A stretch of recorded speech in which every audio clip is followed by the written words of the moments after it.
คืนนี่นะเพราะว่าพอเข้าอันแล้วประตะชุมออนไลคืนนี่น์เมียนอีแม่เปิดมันมีกับเพลงน่ะน่าแสดงว่าตะคืนเนี่ยเป็นเพลงเนื่องจากว่าพระอาจารย์ที่ประชุมอยู่ก็เลยไปได้เปิดเทปตะคืนนะอ๋อพอถ้าสิก็เปิดเทปออกเอาบอกขอเอาเทปออกก็น่ากะก็พอดีติดประชุมอยู่จะติดประชุมอยู่มันก็เลยมันเป็นการประชุมที่ต่อเนื่องเนาะถ้าได้เปิดเทปออกก็เป็นเขาต้องว่าถ้าเป็นเสียงพระอาจารย์นี่เขาต้องฟังเดี๋ยวถ้าเป็นได้ของฝ่ายฟังเพลงอย่างหมู่กำเดียวก็เป็นเพลงพลังแต่คืนนี้แสดงว่าเป็นเพลงแต่คืนนี่นะพระอาจารย์มันติดพันอยู่เจ้าแต่คืนนี่นะก็เลยบ่ได้อันเปิดเทปได้เอาเทปออกเลยแม่นเจ้าแต่วันนี้เป็นนี่แน่นอนนะเป็นรายการสดแน่นอนเนาะสุดวันนี้ก็สุดแต่แน่นอนเลยวันนี้ถ้าโทรมานี่สดแน่ๆเนาะถ้าแม่นสุดแต่เลยเจ้าสดแน่นอนเจ้าเป็นกำลังใจเด้อสาธุเจ้า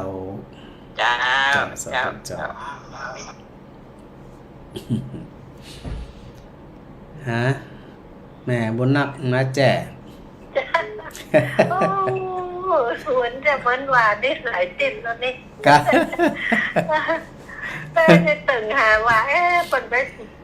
ลังสบายก็ยังออกไปกับป่วยกันนั่นแหละเจ้าสบายดีอยู่แต่ว่ากะมันนักสบายดีอยู่แหละเจ้าเราอยู่อันนั่นเพลงอะไรตะเดียนอะไรแม่นละเจ้าอยู่ตีแต่เดือเจ้ามีงานอย่างนะเจ้างานแต่เดือกับมาปฏิบัติศาสนกิจมาฟาวัดถึงสถาก็ว่าอันข่อยก็โทรหาว่าจะได้บ่ได้ยินออกเปิ้นบ่ได้ออกกระโทรบ่ดันเปิ้นจิ้มแล้วก็เปิ้นก็ว่าคิดนักเนาะเจ้าโทรหามันได้ก็จึงเป็นเทพจริงๆค่ะก็ต้องทำใจน้อยนึงนั่นน่ะว่าถ้าเปิ้นออกถ้าเปิ้นก็จริงแต่โทรหาเปิ้นก็ขับแม่นถ้าเป็นรายการสดนี่ครับแน่นอนเจ้าถ้าเป็นเทพนี่โทรหากำลังคิดถึงจะน่าว่าอัน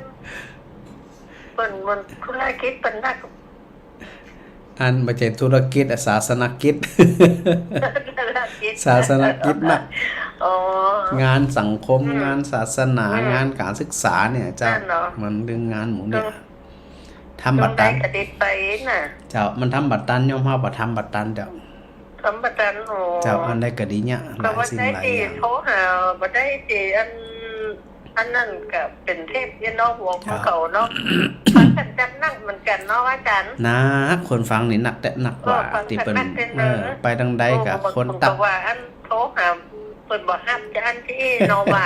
ไม่ใช่ว่าเปิ้นบ่ฮับนี่เนาะเจ้ามันเป็นเทพเปิ้นเอาเทพออกแดนแม่น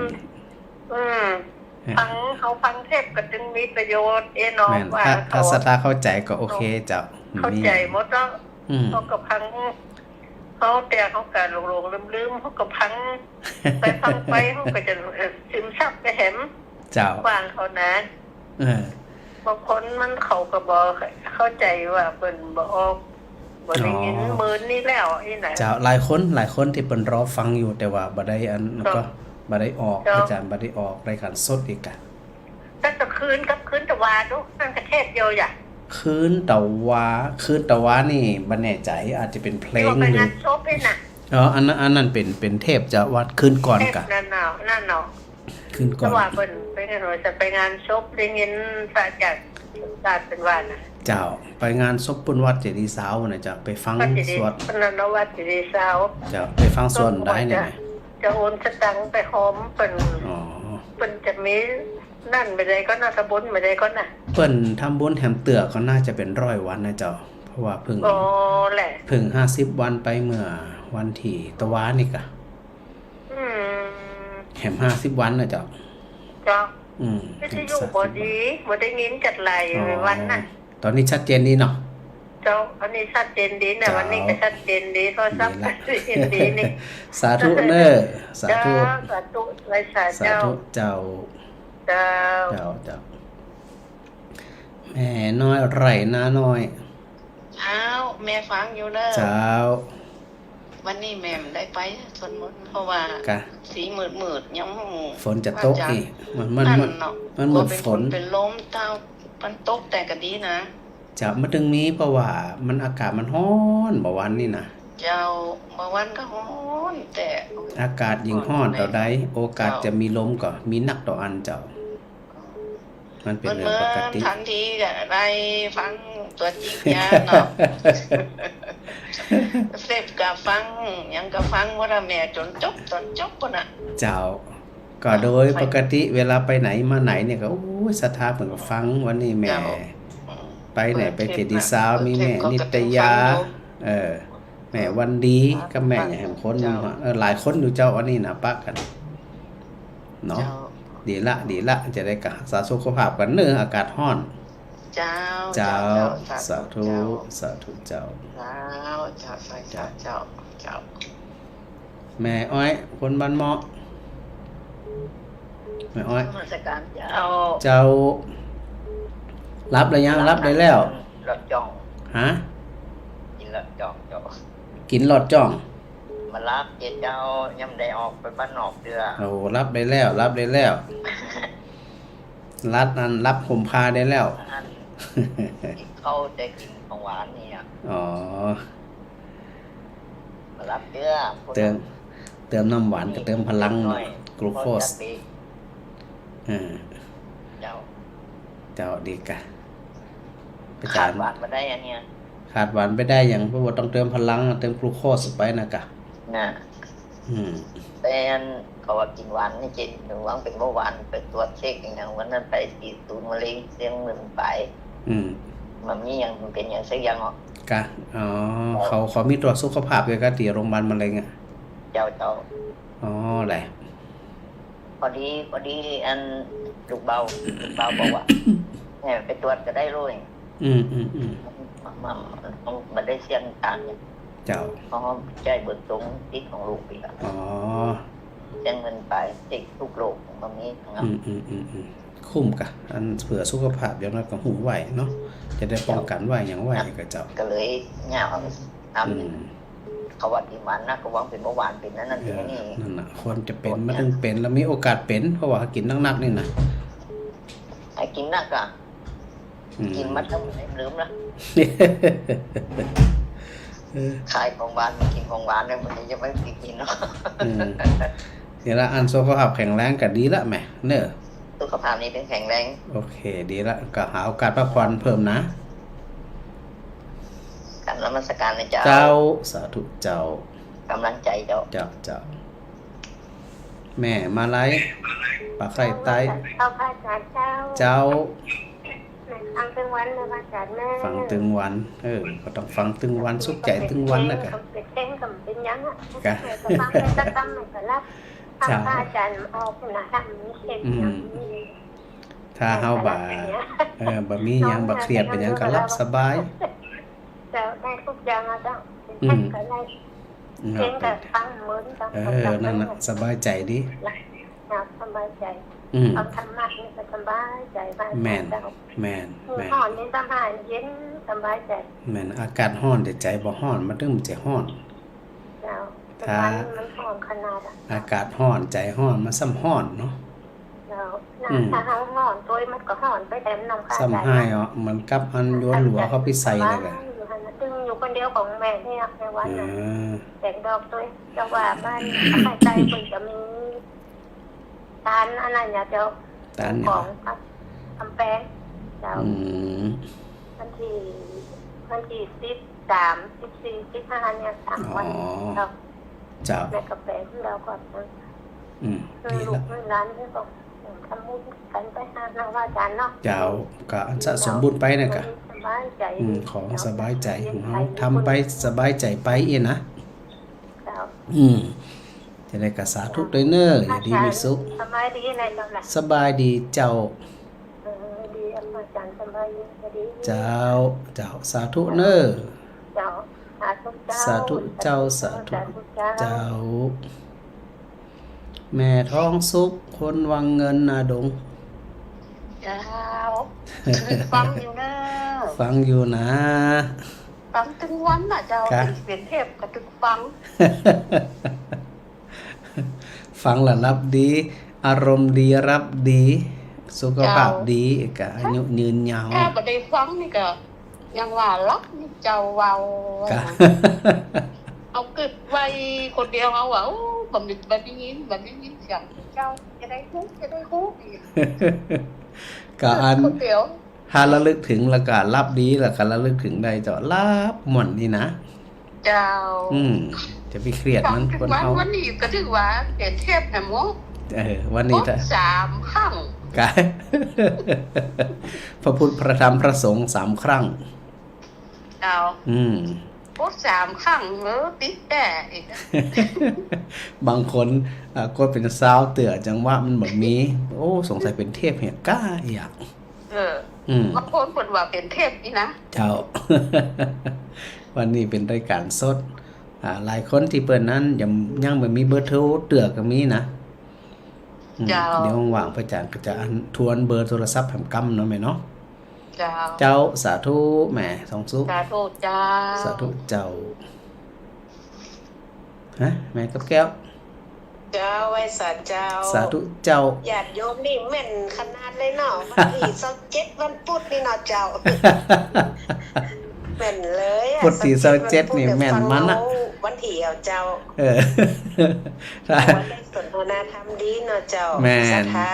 สถารวมสนทนา น้ำเหี่ยเองเนาะเจ้า เจ้าสถากระจุยกันนั่นสมมติว่าจุยกันจัดรายการนี่กะ เราเพราะว่าถ้าท่านอาจารย์สดนะเอาละกันนี่ลูกกันละมือแปบละเจ้า ดีกะ ฟังอยู่เนอะเจ้า เจ้า ท่านอาจารย์ สาธุแม่กับแก้ว เจ้าสา เจ้า ธุธรรมะ สาธุ ถึงมาจบซักเรื่องอะ จบซักเรื่องอ่ะ มาจบซักเรื่องแต่นะเจ้า เจ้าก็ว่าไปตำนั่นน่ะเนาะวนไปวนมานี่กะ เจ้า หนึ่งได้เกิงหนึ่งเรื่องนี้มาเปาะกันนะเจ้าถึงจะจบ เดี๋ยวสาธุ มี แม่ โอกาสจะแวะหานะเจ้าท่านอาจารย์ เจ้ายินดีเจ้าสาธุเจ้าฮะแม่ติ๋มบ้านอุโมงค์ เจ้ากลับไปสาเจ้าท่านอาจารย์ เจ้าแม่ฟังอันจาก Facebook แหละ แม่ฟังอันวัดป่าหินเจ้าก ะ104อีก เจ้า104เจ้า โอ้ฝ่ายหินเพิ่นนั่นจานพระครูหยังก็วิศวัตอีกอะ เจ้านัก โอ้ เพิ่น แม่ ได้ ติ๋ม เชื่อม ได้ สัญ ฟัง ญา ท่าน70,000แล้วเนาะ เหมือนขนาดเลยอะ แม่แล้วนี่ผู้ข่าวว่าท่านไปไปอินเดียหรอ พระอาจารย์ไปอินเดียเมื่อ เจ้า ต้นปีก็ไหม เจ้าไปเมินกว่าเจ้า เพิ่มคือเมื่อ4 วันนี่กะ4 วัน เจ้า 4 วัน5 วันโดยประมาณเนี่ยเจ้า ดีใจวันนี้ท่านออกอีกเนาะแต่แม่ก็ฟังกู้ตนกู้องค์นะเจ้า เจ้า เดี๋ยวอันสถาติฟัง104เนี่ยก็จะอันทยอยโทรมาละทัจีนี่นะ เจ้าแม่เป็นกำลังใจให้ท่านด้วยเนอะ สาธุเหมือนกันเด้อแม่ติ๋ม เอาภาคตาสุขภาพด้วยนะเจ้า เจ้าสาธุเจ้า เจ้า เจ้า ไปสาเจ้า เจ้า แม่บ่ไข เจ้าวันนี้สาวเจ็ด อันนี้27นะรถตกหัวจ้าง เจ้า อาจารย์สมฤทธิ์สบายดีเนาะ เจ็ดแน่นอน เจ้าแน่นอนกลับไปไหนตุเจ้าไปไหนเพิ่น สบายดีเป็นงาน พัดเวอร์อยู่ในของแก้วทั้ง3นี่กะไม่ไปไหนตุเจ้า แม่บอกใครเกาะมาไอ้ลูก กะ ดีดูกันละอันสมฤทธิ์นี่นะกะน่าฮักเป็นคนที่น่าฮักคนหนึ่งไอ้เจ้าเดี๋ยวชัดเจนนี่นะแม่ จะไกลกว่านะอาจารย์ ไกลกว่ากะ ตัวหัวจ้างนี่จะไกลกว่าก็ แม่น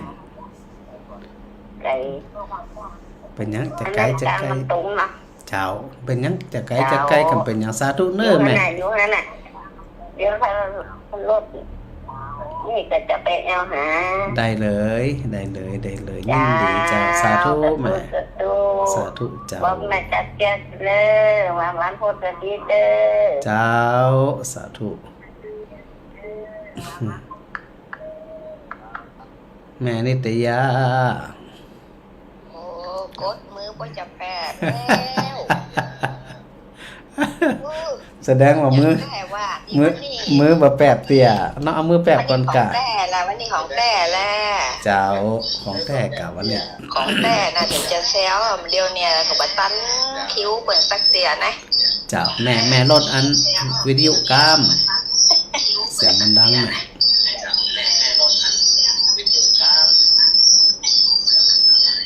โอเค เจ้า เนี่ยชัดเจนละ เจ้า มือบ่แปบ แม่ อีก กำลังกินข้าวเจ้ากับมือโป๊ะแปบอ่ะเดี๋ยวหมอนั่นแซงเดี๋ยวหมอนั่นก็แห่อยู่นี่ตีกันนะ มีแหมหลายรายอยู่เจ้าที่อันยังบ่ได้รับเตี่ยกับมันโทรแล้วกัน จัดโซดมันได้ไปไหนแหละ เจ้าวันนี้บ่ได้ไปไหนมีเวลาจัดอยู่วันนี้นะ เจ้า ก็ปรับเอา แล้วอันปัดวันโปรดจะมาอยู่แหละ วันที่หยังก็ วันที่8อีอ่ะ วันที่8ติดงานที่ไหนฮู้นี่ 8เป็นดำหัวครูบาอาจารย์ อ๋อวันที่8 เจ้า วันที่8พระอาจารย์มีหยังฮู้นี่นะ สังขารย่อมไปเดี๋ยวนะจำแล้วหรอ ขอเดี๋ยวพระอาจารย์พอก่อนว่าอันก็ เจ้า ติดธุระปะปังอีหยังจะได้นี่กะ ถ้าโทรกรรมได้มาเนาะ แม่นเจ้าเป็นหยังพับไปตามนั้น เจ้า เอาความพร้อมว่าเจ้าสาธุแม่ เจ้าสาธุเจ้า สาธุเจ้า ก็ปรับเอาที่พระอาจารย์ว่านะมัน การนนพองการนี่พองเนี่ยจีเดมันมันก็ปรับไปให้เหมาะสมพระอาจารย์ได้อู้ถึงเรื่องอย่างวันก่อนอู้ถึงเรื่องสัญญานะเดี๋ยวอันสถาติจะโทรหาพระอาจารย์นี่นะจะขออนุญาตอันมหับสายเนอะเดี๋ยวรอท้ายๆแหมสักน้อยก่อนเดี๋ยวพระอาจารย์จะเปิดโอกาสเนาะเดี๋ยวโทรมาก่อนว่าก่อนเจ้าโยมก่อนมา โอ้นมัสการเจ้า โอ้นี่โหมาก่อนเลยกะ โอ้พระอาจารย์ เจ้า มาวันขาด2 วันเนาะมา2 วันขาด5 วันเนาะคนเข้าอยู่บ้านที่มันจม อันเทพไม่ได้จังเป็นเทพไม่ได้จังเป็นเทพปัจจุบันวันนี้รถก่อนนะนี่จังเป็นเทพถามโยมแล้วไปอธิบายให้ฟังอะ ตัวลูกสาวเนี่ยอธิบายให้แม่ฟังทุกวันว่าโอ้พระละเป็นนาคแม่เปิ่มจิตเป็นทุกเจ้าธรรมดาอีเนาะ เป็นตำแหน่งเป็นนาคประการเป็นนาคนิมนต์เป็นกันนาคแม่ แม่นนะ ไอ้ต้อง แม่น เข้า นะ ใจในเป็นใจเงี้ยหนังสือทำโลกแม่ ตึงเฮียน อ ตึง ธิ ส บา อย น ให้แกฟังนะแกว่าวันนี้จังเป็นเทพวันนี้จังเป็นเทพถามเนี่ยนั่นแหละ แม่ก็ อธิบายให้ฟังตลอด แม่ก็จือแม่ก็ แม่สุวิมลเจ้า แม่สุวิมลแม่มนวันนี้ซด เนี่ แม่ ยเข้าไป ม ได้ น ละ เด้อ เข้าไปได้ละเนี่ยเข้าไปได้ละเข้าไปได้บ้านละ ฟังละสุขใจนะวันนี้นะ ฟังแล้วสุขใจสัญญา10 ประการนั่นน่ะ ฟังแบบว่าติดปากต่อเลยนะท่านเนาะใช่นะลืมหลัง เป็น หลั อย่าง ลืมนะ เป็นอย่างเดี๋ยวก็เวียนไปเวียนมาแล้วกะ หายมัน เจ้า จะได้ ปรับ กำดีนะ ปรั ท่า บ นเนาะ เหมาะสมเจ้า นี่นแหละจะได้กำดีเนาะ เจ้า เจ้าแล้วคนท่านไปอีกคนนะเจ้าเนอะ สาธุเอาแล้วนะเดี๋ยวจะนี่ไปขออนุญาตยังมารับสายนั้นเนอะให้โทรมาประจานไปได้รับสายจะไปว่าจีอีจีอันนะแล้วก็จะถือโอกาสได้นำสาระธรรมเนาะมามาจากกับสถาญาติโยมเฮาทักทายกันป้อหอมปากหอมคอนะสถานะ ทักทายสถาที่ตั้งอกตั้งใจฟังมาได้พระอาจารย์จะจัดรายการสดนี่นะก็ปรับไปทำนั่นเดี๋ยวพระอาจารย์ยังหาโอกาสดีว่าอาจจะบันทึกเทปไว้เนาะช่วงกลางวันแต่ทั้งนี้ทั้งนั้นก็คือมันบ่มีเวลานะสถานะมันตึงมันจะมีมันอย่างมหุเรื่องมันหนักเนาะการมันหนักอันนั้นก็บ่แล้วอันนี้ก็บ่เสร็จอันนี้ก็จะได้ทำอันนั้นก็จะได้กึดนะบางทีทำไปทำมาก็มันก็ยังหวาดนั่นน่ะมันเหมือนกับอันเนี่ยหยังกะติดทันติดนี้เนี่ยเนื่องจากว่าภาระมันหลายเนาะเราก็ดูว่าบางทีบางเรื่องบางราวมาเนี่ยมันอาจจะบาดดันอกบาดดันใจก็มี แต่ก็ถ้าหากว่าเขาเข้าใจสภาพธรรมเข้าใจความ ความเป็นจริงของชีวิตนี่นะของโลกเนี่ยเราทั้งหลายก็คงจะมาได้ไปอันวิตกกังวลอันหยังเนาะสถานเนาะดังนั้นก็ปรับไปตามนั้นนะถ้าเอาวันตามที่เราต้องการได้แต้มมันก็จะได้เนื่องจากว่ามันหลายสิ่งหลายอันก็ว่ากันไปเนาะวันก่อนจะไปลืมนะเรากำลังอู้ถึงเรื่องสัญญา10ประการที่พระพุทธเจ้าได้ประทานถึงกับพระอานนท์และพระอานนท์ได้ไปอธิบายบอกกล่าวกับพระคิริมานันทะซึ่งเปิ่นกำลังป่วยนักอยู่นะป่วยนักเลยทีเดียวล่ะพระพุทธเจ้าก็ได้ประทานให้พระอานนท์ว่าไปอธิบายไปสาธยายสัญญาณ10ประการให้ฟังและพระอาจารย์บอกสถาอยู่เสมอว่าสถาจะไปลืมเรื่องตีพระคิริมานันทะเปิ่นฟังสัญญา10ประการแล้วตัวเปิ่นเองหายจากโรคภัยไข้เจ็บมันเป็นความอัศจรรย์นะเป็นความอัศจรรย์ดังนั้นเนี่ยว่าอัศจรรย์หรือว่าปาฏิหาริย์เนี่ยสถานะพระพุทธเจ้าได้ทรงตรัสไว้เนาะสถาหลายคนหลายท่านเนี่ยนะก็คงจะส่วนมากอีกด้วยนะส่วนมากเปิ้นก็จะติดใจ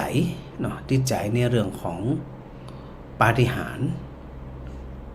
โดยเฉพาะอย่างยิ่งสิ่งที่มันเกิน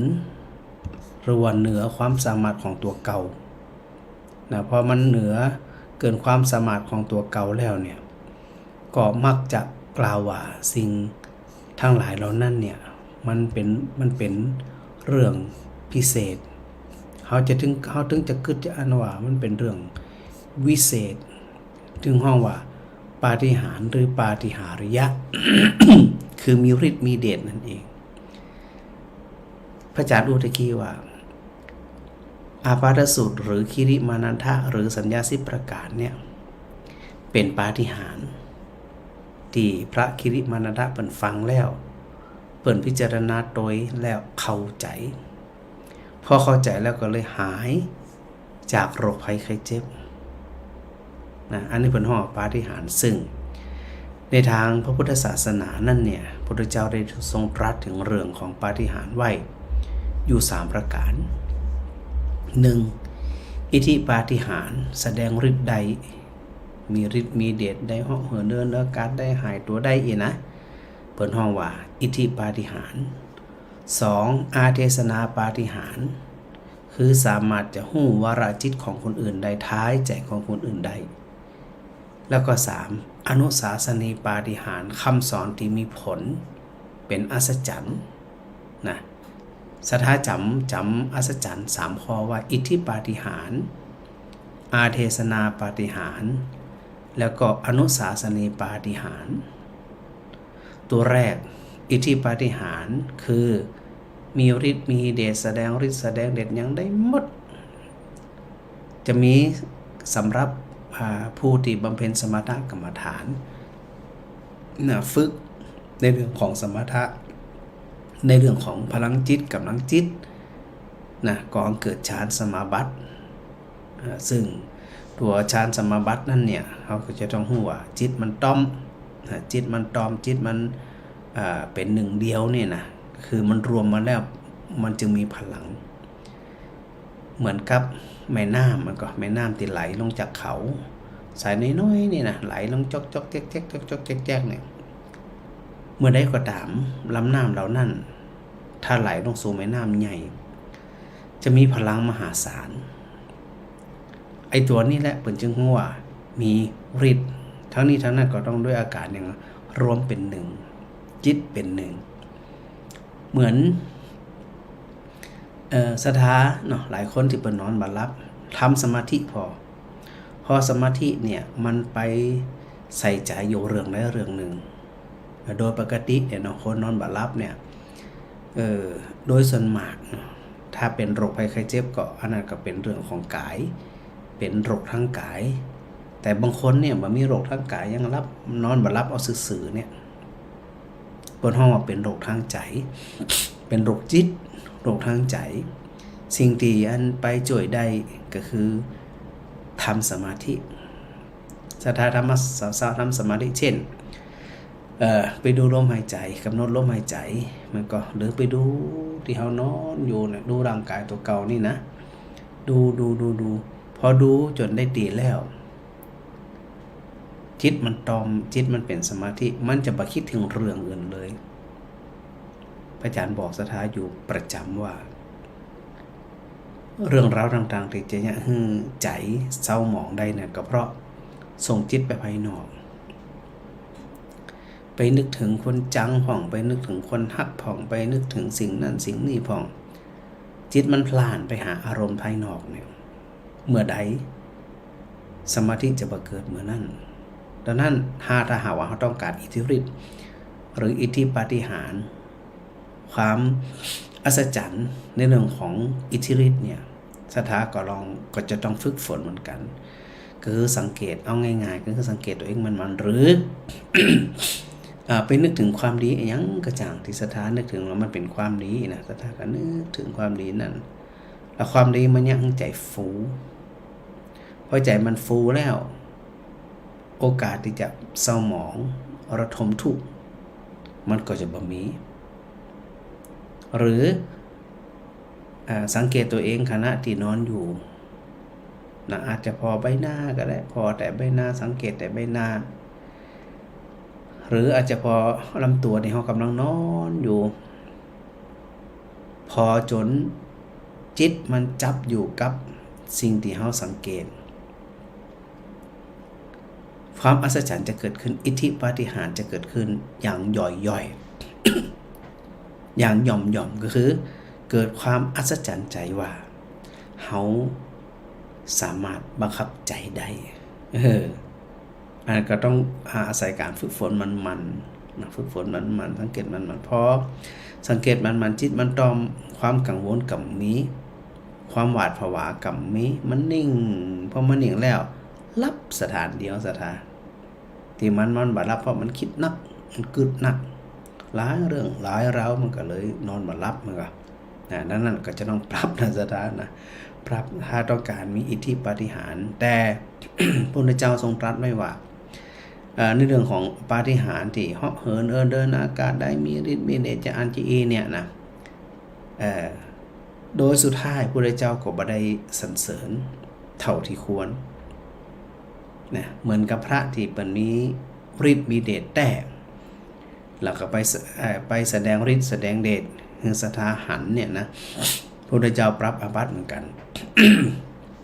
เพราะว่าจุของสถานั้นเป็นหลงเมาในความสามารถพิเศษของตัวเก่าซึ่งพระพุทธเจ้ามุ่งตรงไปว่ามันบ่ก่อเกิดประโยชน์ถึงผู้แสดงฤทธิ์ถึงอันสถาญาติยอมติดโดยเพื่อที่จะไปหันฤทธิ์นะ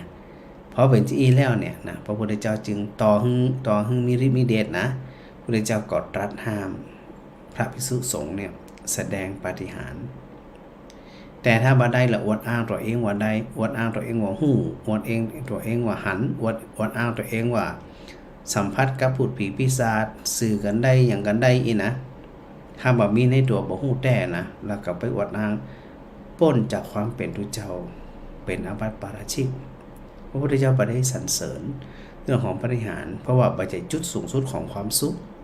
ไผก็ได้พระพุทธเจ้าบอกว่า ไผก็ได้ฤาษีชีไพรสมัยก่อนโยคะโยคีสาธุทั้งหลายเนี่ยเขาก็เนี่ยได้ฮะสิ่งเหล่านี้มันมาใจเรื่องอัศจรรย์ถ้าหาว่าไผก็ได้ที่ทำตามวิธีการเนี่ยอันที่หนึ่งเนาะส่วนอันที่สองอาเทศนาปาฏิหาริย์ก็ถือว่าเป็นความอัศจรรย์เหมือนกันเนาะสามารถรู้วาระจิตของคนอื่นขณะที่เนี่ยหรือการสงใจไปสังเกตไปสอดส่องใจของใครคนใดคนหนึ่งเนี่ย ก็สามารถที่จะหู้ใจเขาได้ว่าขณะนั้นเนี่ยเขากำลังคิดอะไรอย่างอยู่อันนี้ก็เหมือนกันเกิดจากการฝึกฝนในเรื่องของฌานสมาบัติบำเพ็ญสมถกรรมฐานเหมือนกันนะแต่มีลักษณะเหมือนคอตนส่วนข้อที่3พุทธเจ้าทรงตรัสว่า อนุศาสนีปาฏิหาริย์อย่างคือไผก็จังแต่โดยเฉพาะตุเจ้าเนี่ยนะพระพุทธเจ้าตรัสสรรเสริญอย่างยิ่งเลยว่าสามารถสอนคนจากทำความชั่วหือละการกระทำความชั่วนั่นถือว่าเป็นเรื่องของความอัศจรรย์อย่างที่สุดสอนถึงคนปกตินะจากคนมีศีลคือคนเป็นคนมีศีลถ้าเขาทำได้นั่นแหละพระพุทธเจ้ายกว่าเป็นยอดของผู้สอนเขาเป็นคนดีแล้วเนี่ยจะได้ให้เขาดียิ่งขึ้นพัฒนาในเรื่องของคุณธรรมภูมิธรรมของตัวเก่าเนี่ยยิ่งขึ้นพุทธเจ้าตรัสสรรเสริญเป็นอย่างยิ่งว่าเธอนี่เก่งขนาดเลย ต่อหึงบ่มีฤทธิ์บ่มีเดชอย่างนั้นสถานนะบ่เหาะบ่เหินบ่หยังได้สักอย่างแต่มีความชำนาญในการสอนคนอื่นเนี่ยหรือว่าบอกกล่าวคนอื่นให้เข้าใจตามความเป็นจริงแล้วก็มีความสุขปรับเปลี่ยนชีวิตของเขาดีบ่ดีหึงดีใดอันนี้ทรงว่าวิเศษสุดเลยยิ่งพระสาวกในสมัยพุทธกาลเนี่ยนอกจากเปิ่นมีอิทธิปาฏิหาริย์แล้วอาเทศนาปาฏิหาริย์แล้วเปิ่นยังสามารถนำคำสอนไปบอกไปกล่าวของศรัทธาพัฒนาจิตให้ดียิ่งขึ้นจากคนขี้โลภโลภโมโทสัน ชอบเอารัดเอาเปรียบสอนให้เขามองเห็นความอายความละอายความเกรงกลัวต่อบาปว่าการไปเอารัดเอาเปรียบคนอื่นหลบโมโทสันของคนไปแจกของตัวไปหลับไปจกไปเบียดบังไปบีบบังเอาจะได้จะหนึ่งนี่นะ ถ้าสอนเขาละได้ละพฤติกรรมนั่นนะพระพุทธเจ้าตรัสสรรเสริญอย่างยิ่งเลยคนที่ขี้โคตรขี้โมโหมันก็ขี้ฉุนเฉียวชอบตวาดชอบด่าชอบนั่นชอบนี่นะถ้าไปสอนคนประเภทนั่นเนี่ยเบาความโทสะลงหรือแม้กระทั่งว่าหายจากความโกรธได้มองเห็นความโกรธโคตรเนี่ยว่ามันเป็นไฟที่มันกำลังสุมอยู่ในใจซึ่งบุคคลผู้ฉลาดที่พระพุทธเจ้าตรัสในเรื่องของบัณฑิตคือผู้ฉลาดว่าในเมื่อโทสะหรือความโกรธเกิดขึ้นในใจแล้วเนี่ยมันจะเผาใจบุคคลผู้นั้นก่อนทันทีพออันชอบโคตรชอบอย่างต่างๆเนี่ยมันก็จิตมันชอบสะสมพอจิตมันชอบสะสมแล้วมันสลัดออกมาได้ที่พระอาจารย์ได้ยกตัวอย่างหลายรอบแม้กระทั่งนางมาริกามเหสีของพระเจ้าประสิทธิโกศลเป็นมเหสีของพระเจ้าประสิทธิโกศลนะสดานะเป็นคนที่มีกำลังเป็นคนที่มีกำลังทรัพย์เนาะเป็นคนที่มีบริวารหนักแล้วก็ตัวนางเองขาดอยู่อย่างเดียว ก็คือความงามตามประวัตินางมาริกาพระนางมาริกาเนี่ยไม่ใช่เป็นคนงามแต่ได้เป็นมเหสีของพระเจ้าประสิทธิซึ่งมีวันหนึ่งก็เขาไปถามพระเจ้าที่วัดพระเชตวันว่าหม่อมฉันเนี่ยมีทุกอย่างมีความพร้อมทุกอย่างทรัพย์ก็มีบริวารก็มียศก็มี แต่หม่อมฉันขาดอย่างเดียวคือความสวยความงามความสวยความงามของหม่อมฉันถ้าไปเทียบกับลูกสาวเจ้าบ้านเจ้าให้เจ้านาทั่วไปในหม่อม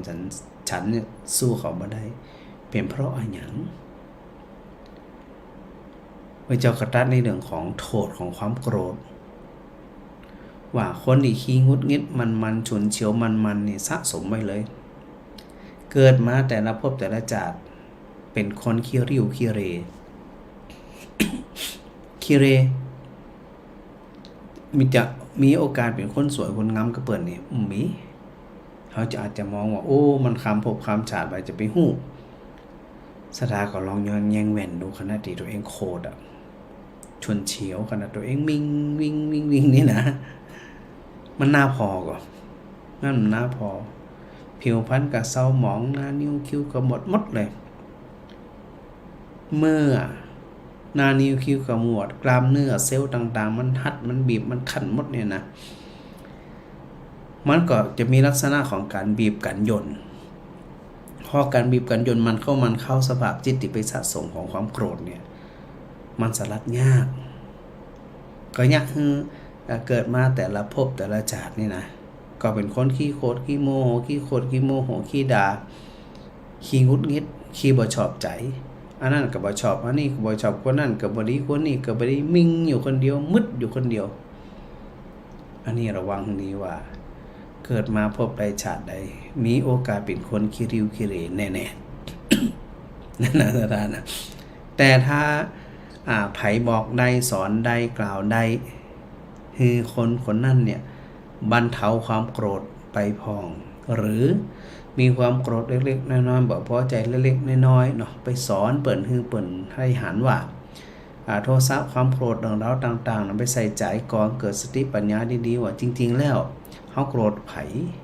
โกรธไอ้หยังเรื่องหยังแล้วถ้าเวลาเฮาพอไปแต้ๆเนี่ยนะถ้าถามว่าโคตรไอ้หยังอ่ะโคตรคนนั้นสมมุติว่าชื่อหยังอ่ะ สมมติชื่อสวรรค์เขาโคตรเขาคนชื่อสวรรค์นี่นะพระเจ้าบอกว่าไอ้คนที่ชื่อสวรรค์เนี่ยคำว่าสวรรค์เป็นนามสมมุติคนนี่เขาจางจริงๆกับปัจจัยคนเพียงแค่ขันธ์ทั้ง5รูปเวทนาสัญญาสังขารมาประกอบกันจึงเป็นคนนั้นแต่ถ้าหากว่าแยกขันธ์แยกรูปเป็นรูปเวทนาเป็นเวทนาสัญญาเป็นสัญญาสังขารเป็นสังขารวิญญาณเป็นวิญญาณเนี่ยจะหาตัวตนของคำว่าคนที่จื่อว่าสวรรค์ที่สมมุติมาเนี่ยมีเพราะมันถูกประกอบด้วยขันธ์ทั้ง5ซึ่งก็คือตัวเหตุปัจจัยนั่นเองพอแยกเหตุปัจจัยแล้วมันจะโกรธไผบ่ได้นี่โกรธโคตรไผสมมุติฮอตโต๊ะนะเฮาไปเตะโต๊ะเดินเตะโต๊ะนะเลือดอาบเลยนะเท้าฉีกเลยเขาจะไปโขดถึงดวงเขาบอกเป็นเพราะโต๊ะเลยก่อนโดยส่วนมากเขาก็จะไปมองว่าเป็นเพราะโต๊ะเป็นเพราะโต๊ะ ทีนี้เขาเจ็บตีนฉีกแต่ถามว่าลองแยกก็หรอแยกขาโต๊ะออกแยกแผ่นกระดานออกแยกฝาออกแยกนู่นออกแยกนี่ออกมันยังเป็นโต๊ะอยู่ก่อน ใจนั่นแสดงว่าตอนนี้เขาไปโต๊ะเพราะเขาบอกเข้าใจว่าไอ้คำว่าโต๊ะจริงๆกับใจมีมันเป็นเพราะแผ่นไม้แผ่นกระดานที่มันมาสะสมที่มันมาประกอบกันเขาเป็นโต๊ะคนก็เหมือนกันสถานะคนก็เหมือนกันพอไปสอนคนอื่นเข้าใจความเป็นจริงที่สุดท้ายทุกสิ่งทุกอย่างมีเกิดดับไปเกิดดับไปเกิดดับเกิดดับเกิดดับเมื่อสิ่งทั้งหลายมันเกิดดับแล้วเขาจะไปโคตรอะไรอย่างโคตรไผเป็นความโคตรที่สูญเปล่าเป็นพระพุทธเจ้าบอกเป็นความโง่เขลาแบบสูญเปล่าโดยที่ตัวเองเนี่ยบ่ได้ประโยชน์จากอย่างนำซ้ำยังมีโทษกับตัวเองแหมใจงุดงิดมันก็สะสม ถ้าสอนคนอื่นจีใดถ้าทำใดน่ะสถานะในสมัยพุทธกาลนี่ก็คือพระอรหันต์เนาะเป็นไปสอนคนอย่างต่างๆปรับเปลี่ยนพฤติกรรมปรับเปลี่ยนจิตใจก็เนี่ยหึงร้ายคนในโคตรหายโคตรได้กาจากเจ็บหัวกับเจ็บล่ะจากนอนบ่รับกับมันการรับสบายล่ะก็บางที่โคตรนอนบ่รับอย่างมันอย่างหวานนะมันถึงมิงเข้าก็เฮาก็ลองปรับสถานดังนั้นเนี่ยในส่วนของปาฏิหาริย์ทั้ง3อย่างอิทธิปาฏิหาริย์อาเดสนาปาฏิหาริย์แล้วก็อนุสาสเนปาฏิหาริย์ ถ้าสอนคนอื่นคือมีความรู้ความเข้าใจแล้วก็หลุดพ้นจากสิ่งทั้งหลายเหล่านั้นพระพุทธเจ้ารัสสรรเสริญบุคคลผู้นั้นเป็นผู้เยี่ยมยอด เหมือนดังพระพุทธเจ้าได้บอกของพระอานนท์ไปสาธยายกับพระคิริมานันทะจนหายจากโรคภัยไข้เจ็บแสดงว่าเปิดเข้าใจ ไอตัวเข้าใจตัวเนี้ยดิสถาจะไปลืมนะบทสรุปเนี่ยจะได้เปิดเข้าใจจะได้ติดเนี่ยอันเปิดเนี่ยได้หายจากอาพาธหายจากโรคภัยไข้เจ็บเนาะดังนั้นเนี่ยจึงมาถึงตรงนี้ว่า ในเรื่องของอนุสาสนีปาฏิหาริย์สอนคนเข้าใจความจริงแล้วสลัดความทุกข์ความโศกแม้กระทั่งบ่สบายกายบ่สบายใจนะพอมาถึงสัญญาที่3นะเดี๋ยวอาจจะจบยากคำนั้นนะสถานะ หลายเรื่องที่อันข้างสถาไว้เนี่ยกำเป็นหยังเวียนไปเวียนมาเวียนไปเวียนมานะสถานะสถาอย่างที่พระอาจารย์ได้บอกอยู่มันว่าสถามันต้องไปจำมันต้องไปจำฟังไปผ่านไปฟังไปผ่านไปฟังข้างหนึ่งเข้าใจข้างหนึ่งบุญเกิดขึ้นครั้งหนึ่งสุขเกิดขึ้นครั้งหนึ่งนะดังนั้นเนี่ยก็มันต้องไปจำมันต้องไปเครียดมันว่าโอ้ยจะได้บัดจำจินจำหรือบัดดีนะมันต้องไปจำอย่างนั้นปล่อยปกติเลยเมื่อใดที่พระอาจารย์เวียนมาอูเรื่องนั้นอ๋อพระอาจารย์เกิดอูเรื่องนี้เนาะฟังซ้ำแหมซ้ำแหมซ้ำแหมนะมันก็จะเกิดความเข้าใจไม่ต้องจำละเข้าใจนะอย่าลืมเวลาพระพุทธเจ้าตรัสสอนคือคนได้ประพฤติปฏิบัติธรรมโดยเฉพาะในการเข้าไปสังเกตที่ห้องว่าสัญญาเนี่ยพระองค์ตรัสอยู่เสมอว่าอรัญญคโตวารุกขมูลคโตวาสุญญาคารคโตวา3 คำนี้สาธาจำดีๆนะรุกขมูลคโตวาอรัญญคโตวารุกขมูลคโตแล้วก็สุญญาคารคโตวาที่พระอาจารย์มันเนี่ยสาธาจนคุ้นหูละก็บ่ต้องจำที่พระอาจารย์ว่านะดังนั้นเนี่ยผู้ที่จะเข้าสู่การปฏิบัติโดยแท้จริงต้องเรียงการคลุกคลีด้วยหมู่คณะบนห้องว่าปลีกวิเวก ปลีกวิเวกก็คือหาที่มันเหมาะสมในการที่จะเจริญกรรมฐานก็ต้องหาที่มันเงียบสงบอยู่ตัวเองอยู่ด้วยคนเดียวดีที่สุดหมายถึงการปฏิบัตินะเพราะว่า1มันบ่มีไผไม่ยุ่งมากวน2เฮาก็บ่ต้องไปอันแขคนอื่นว่าเปิ้นจะรำคาญบ่รำคาญบ่ฮู้เพราะเฮาอยู่คนเดียวอยู่กับจิตด้วยของตัวเองล้วนๆเลยเฮาจะสังเกตหยังก็แล้วแต่เฮาไม่ไปฮู้ไม่ไปหัน จิตมันก็ปรุงแต่งต่อ ความฮู้จะไปปรุงแต่งไปหันน่ะมันมีไผแล้วอยู่คนเดียวก็เดี๋ยวจะไปลืมว่าจะต้องหาที่วิเวกนะฮะเงียบสงบนะถ้าที่มันพลุกพล่านมันก็บ่เป็นสถานที่สัปยะกับผู้ประพฤติปฏิบัติธรรมแน่ๆเนาะดังนั้นพระพุทธเจ้าตรัสในเรื่องของสัญญาข้อที่3ก็คืออาทีนวสัญญานะคือไปใส่ใจไปเพ่งพินิจไปตรวจสอบไปใส่ใจในเรื่องของโทษไปเรื่องของโทษสถานไปลืมนะพุทธเจ้าตรัสว่าเฮาทั้งหลายเนี่ยควรพิจารณาเห็นให้ชัดอย่างนี้ว่ากายของเรานี่แหละมีทุกข์มากมีโทษมากเพราะฉะนั้นอาพาธต่างๆจึงเกิดขึ้นในกายนี้คือ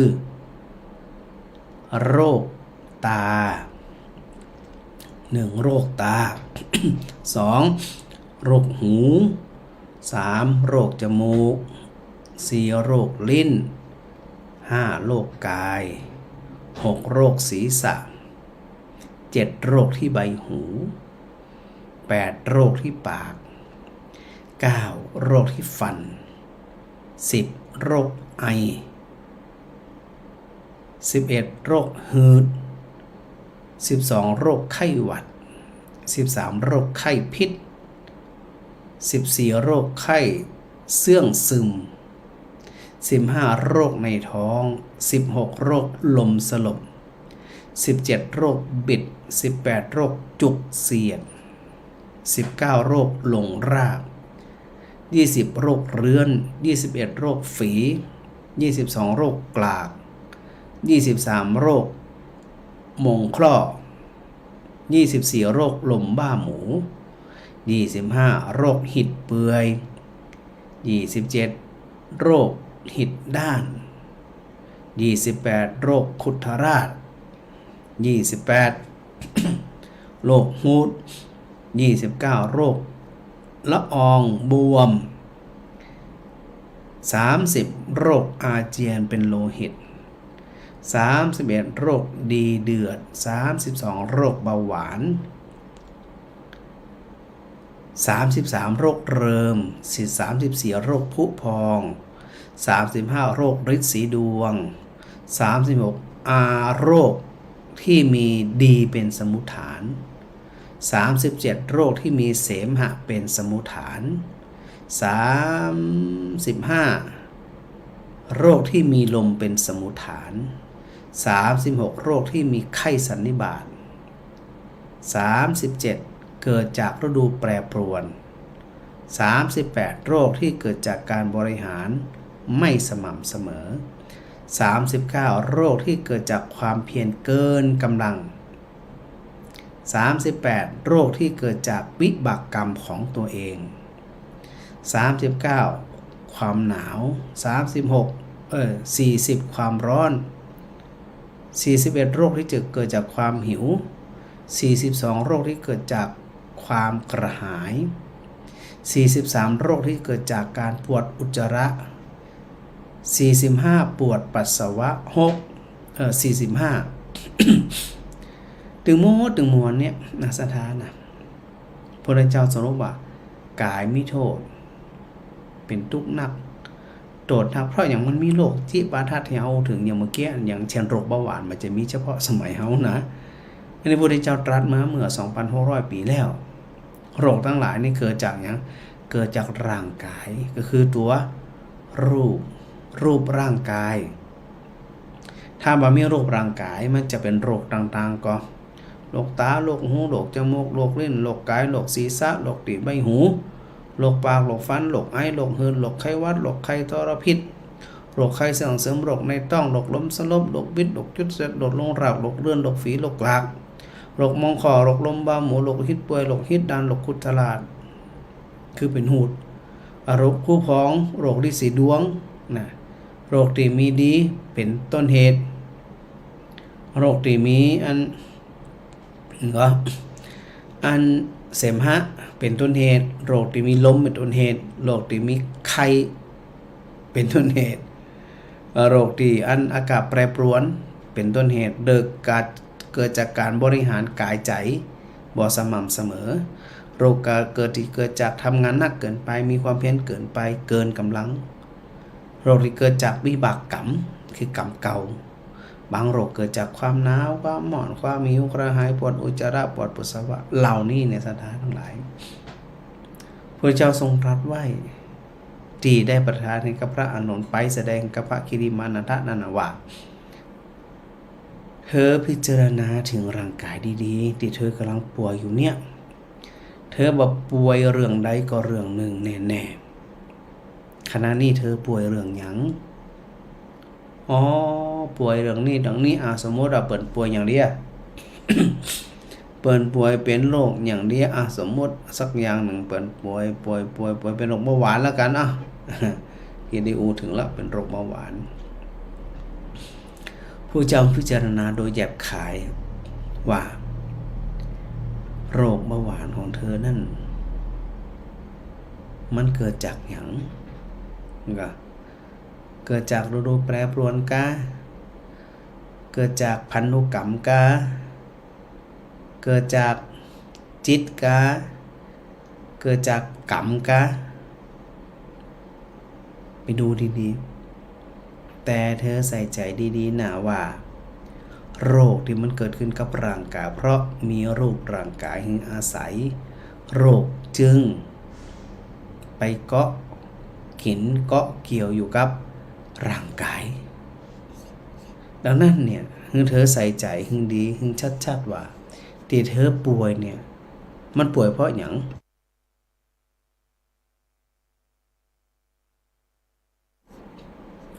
โรคนี่ที่ป่วยเนี่ยก็เป็นเรื่องของโรคมันก็ เป็นป่วยเป็นโรคนั่นโรคนี่เนี่ยแต่พระเจ้าตรัสให้ใส่ใจในเรื่องของอย่างกายก็คือรูปตราบได้มีกายตราบนั้นก็มีโรคจะได้จึงมีกายเพราะมันมีการเกิดกินอาหารกินนู่นกินนี่เสริมกำลังมากกับมีร่างกายมีแขนจึงมีโอกาสเจ็บแขนมีนิ้วจึงมีโอกาสเจ็บนิ้วมีเท้าจึงมีโอกาสเจ็บเท้าคนอันขาขาดมีโอกาสเจ็บตีนก็มีเพราะว่ามีตีนพระเจ้าให้พิจารณาให้ชัดๆว่าร่างกายที่เฮามีอยู่เนี่ยนะจะบริหารดีบ่ดีจะได้ก็จางเถอะ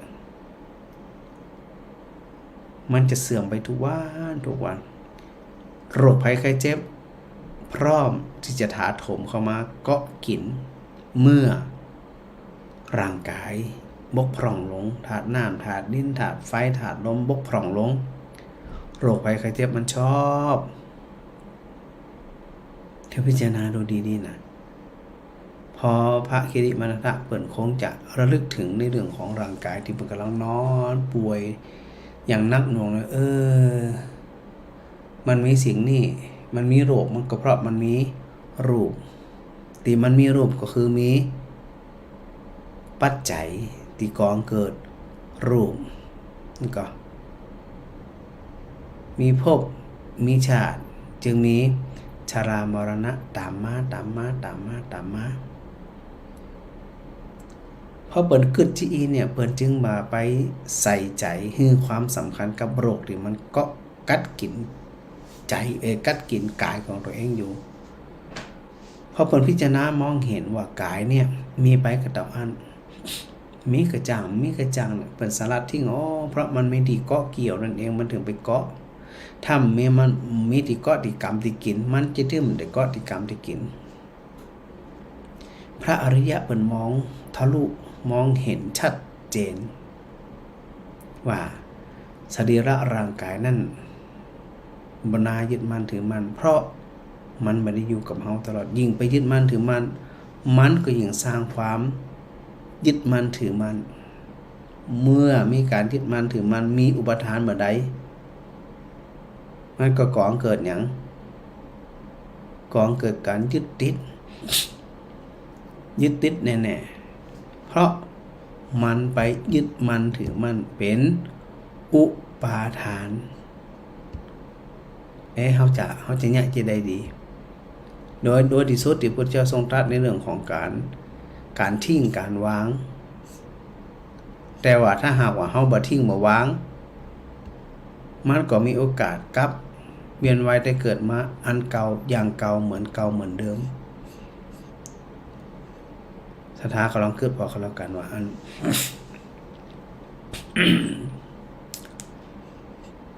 ถ้าเขาตามความปรารถนาเนาะว่าสิ่งที่ก่อเกิดในเรื่องของอย่างในเรื่องของรูปร่างกายที่พระอาจารย์อู้ตะกี้เนี่ยนะก็พอมันรูปร่างกายที่อู้ถึงตะกี้เนี่ยมันจึงเนี่ยก็เกี่ยวกันมาโดยตลอดเขากำลังอู้ถึงในเรื่องของอุปทาน เพราะอุปทานยึดมันถือมันจึงก่อเกิดภพภาวะก่อเกิดการมีขึ้นมาเพราะว่าภูธาตุภูเดิมเนี่ยแปลว่ามีพอมันมีขึ้นมาที่พระพุทธเจ้าตรัสว่าภพที่เกิดขึ้นมาได้เพราะอย่างเพราะมี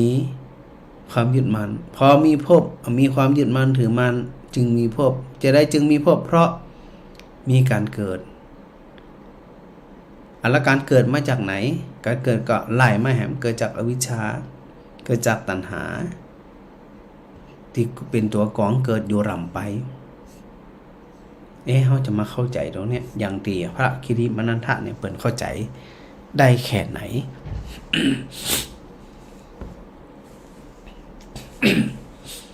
เปิ่นฟังแล้วเปิ่นเข้าใจอะสถาเนาะพอเข้าใจแล้วก็บ่มีความยึดมั่นถือมั่นบ่มีความยึดถืออะบ่มีอุปทานมันก็จึงยะคืออย่างตรงไปตรงมาก็คือใจบ่ไปเกาะเกี่ยวยึดมั่นถือมั่นในร่างกายที่กำลังป่วยอยู่แล้วไปมองเห็นตัวสัจธรรมปรากฏขึ้นชัดเจนว่ารูปร่างกายนั้นมีโทษมีทุกข์มากมีโทษมากเนี่ยสถานนั่นโรคภัยไข้เจ็บทั้งหลายทั้งแหล่เนาะมันมีสะปะสะปันโรคบางโรคอย่างเช่นช่วงนี้เนาะโรคที่เกิดจากฤดูแปรปรวนร้อนหนักลำร้อนหนักลำไปหนาวหนักลำไปฝนตกลำไปMP 2.5 หนักลำไปนี่นะเพราะฤดูแปรปรวนน่ะมันจึงเกิดโรคนั่นโรคนี้หรือพระเจ้าตรัสในเรื่องของการบริหารบ่สม่ำเสมอ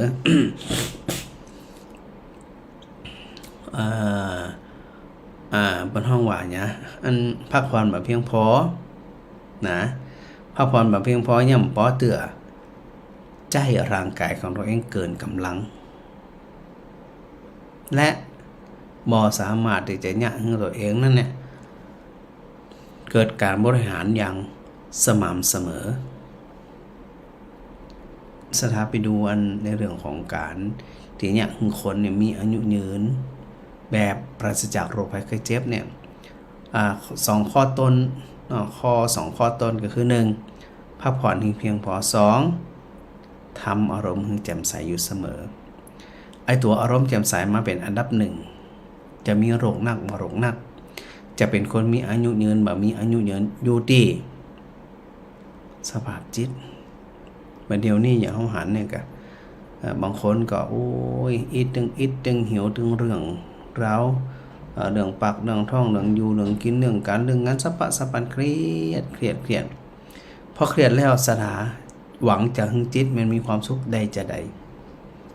ในเมื่อจิตมันบ่ได้พักความคิดมันบ่ได้พักสมองมันบ่ได้พักมันยุ่งเหยิงไปหมดพระพุทธเจ้าจึงตรัสให้เขาทั้งหลายเนี่ยได้เข้าใจตามที่มันเป็นจริงว่าสิ่งทั้งหลายแล้วเนี่ยมันกระต่อนะพอ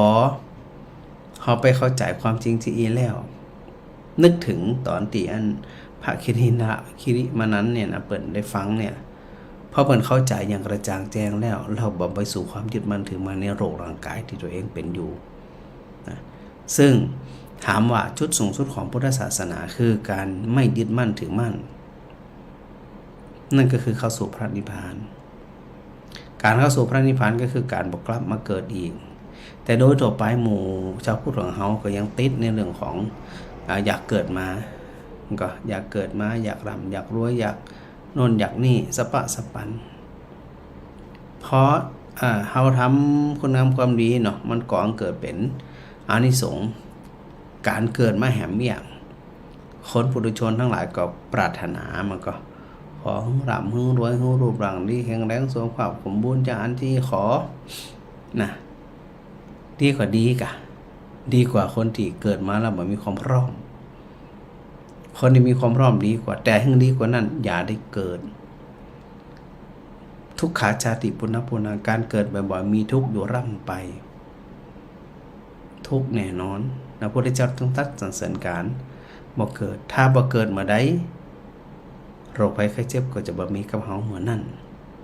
เมื่อใดก็ตามที่เฮาต้องการเกิดหรือมันเกิดขึ้นด้วยตัวตัณหาก็คือความอยาก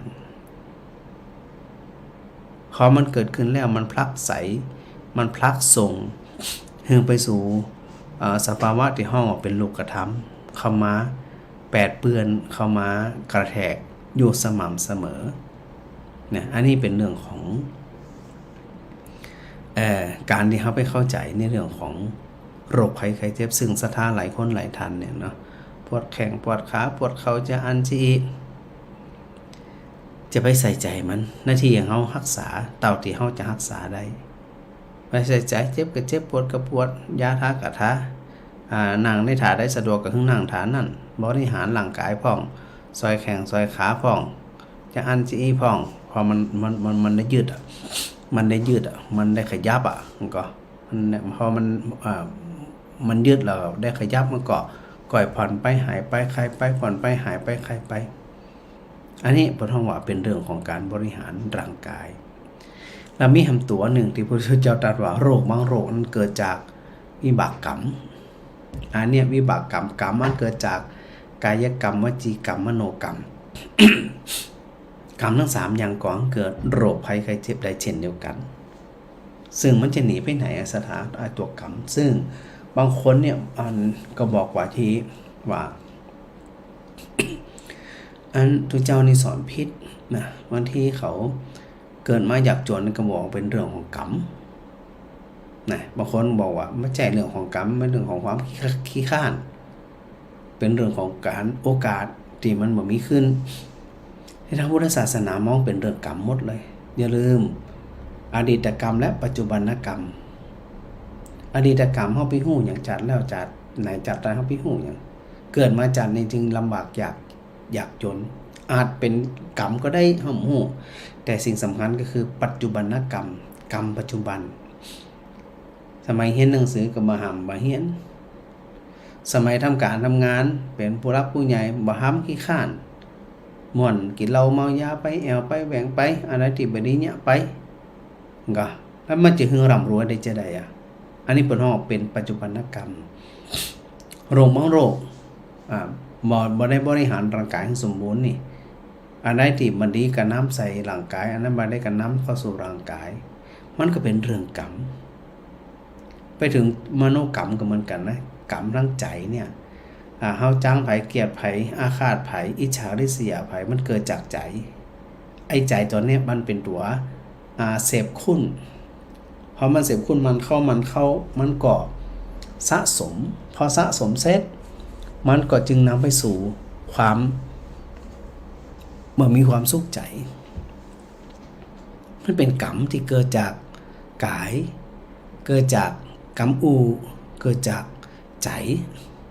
จะไปมองว่าเรื่องกรรมเป็นเรื่องอดีตกรรมเสมอไปเพราะบางเรื่องอดีตกรรมอาจบ่ได้ทำแต่ปัจจุบันกรรมเนี่ยทำการทำงานก็ทำมาเต็มเม็ดเต็มหน่วยก็สมัยก่อนนู้นนะเมื่อสักกี่ปีพระอาจารย์ไปอินเดียปี2538เกือบ20ปีแล้วก็38 68มันก็โอ้20กว่าปี30ปีแล้วกันนี่มันอย่างก็เป็นเหมือนละเนาะ ไฟเมื่อปี2538แล้วก็ในช่วงของการปิดเทอมก็ไปช่วยทางวัดไทยต่างๆเนาะไปช่วยวัดไทยสร้างนู่นสร้างนี่ทั้งหมดนะก็จ้างแขกหรือคนอินเดียนี่นะอันได้ยาเพียวยาอีกนะเพียวยาไปในวัดตอนนั้นเนาะคนนั้นถ้าเป็นบรรเทาก็การรายงานขั้นต่ำนะจะประมาณสัก200ก็200โดยประมาณเนาะ250 บาทนี่นะสถานจากเมืองไทยเนี่ยก็ไปหาถามว่าอาจารย์กะแรงเขาวันเราได้นี่อัน30 บาท30 รูปี30 รูปีมันก็ประมาณสัก20 บาทนั่นนะกะวันหนึ่งนะแต่ถ้าบอกโอ้ว่าอาจารย์เนี่ยมือเขาถูกกว่า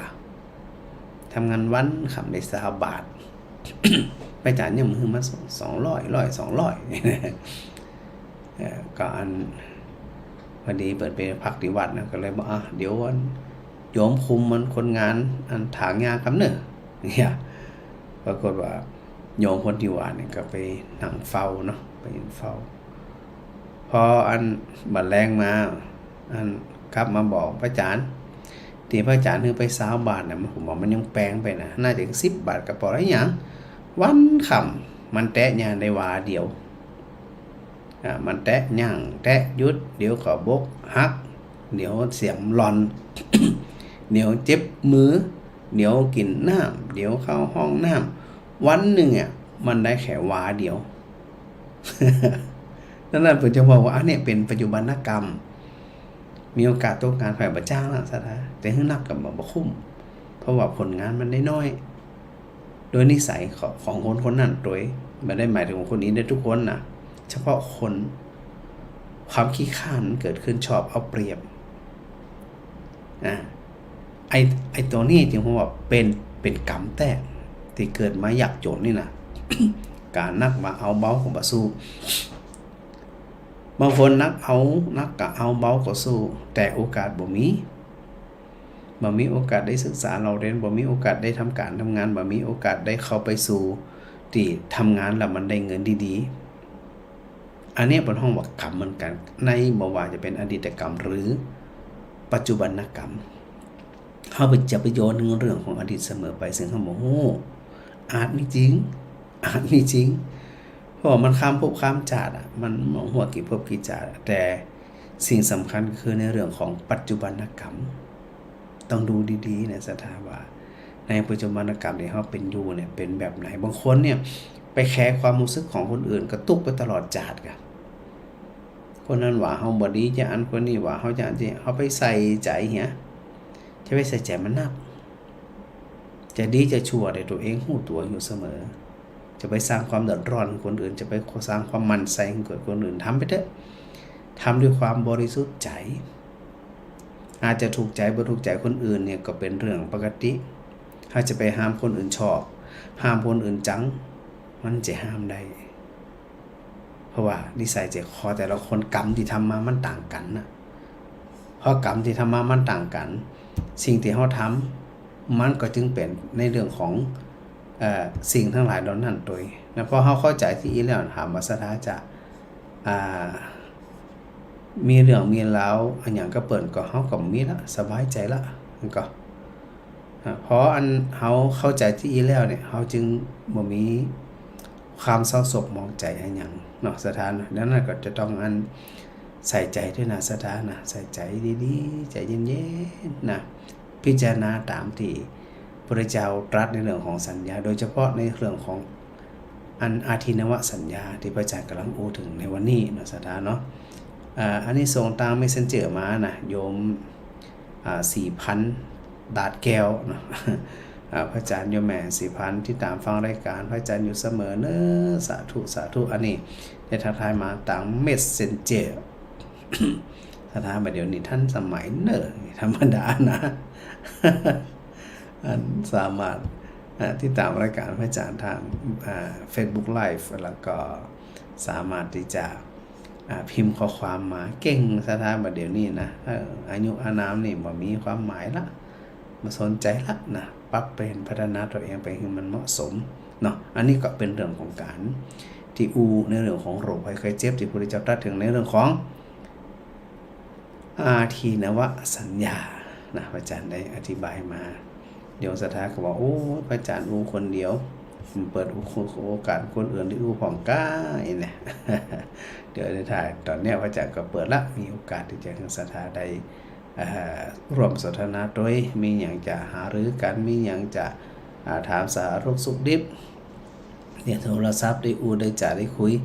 มันเป็นความสุขก็ถือว่าเป็นความสุขในสถานนะเนาะโยมสุนันทากาดีนมัสการพระอาจารย์ฟังอยู่เน้อนะโยมเมตตามุ่งผมสายให้ทักทายพระอาจารย์มาตลอดเนาะแม่บัวตองอิสุวรรณนมัสการฟังอยู่เน้อนะวันใดหายมาได้กำแล้วนะแม่บัวตองนี่นะหายปุ๊บอันพิมพ์เมสเซนเจอร์ถามทันทีพระอาจารย์ไปไหนนะพระอาจารย์ไปไหน ถามอยู่ตลอดเหมือนกันนะแม่บัวตองพอสมนึกปักสิงอันนี้บันไดป้ากันเหมือนแหละเนาะแม่สีวันด้วยนะสริยาเนี่ยโยมมันก็ดูป้ากันตะคืนเนี่ยตะวานี่กำเจริญตะวานะได้ป้ากันได้ทักทายพระอาจารย์ยมอ้อย สริยายมอ้อย สาธุค่ะเสียงดีสาธุด้วยเนาะ เจ้าแม่มาลีกรรมนมัสการเจ้าพระอาจารย์ได้ฟังเมื่อละเสียงพระอาจารย์เนี่ยฟังตั้งแต่เทศส่วนมากก็เป็นเทพตลอดอีกดนตรีคืนนู้นจนได้ค่ะอาจารย์ดนตรีกันอย่าเลี้ยวกันนับเลี้ยวค่ะจำเป็นถ้าดนตรีเมินหนังดีอาจารย์อยากไปเทศแน่นอน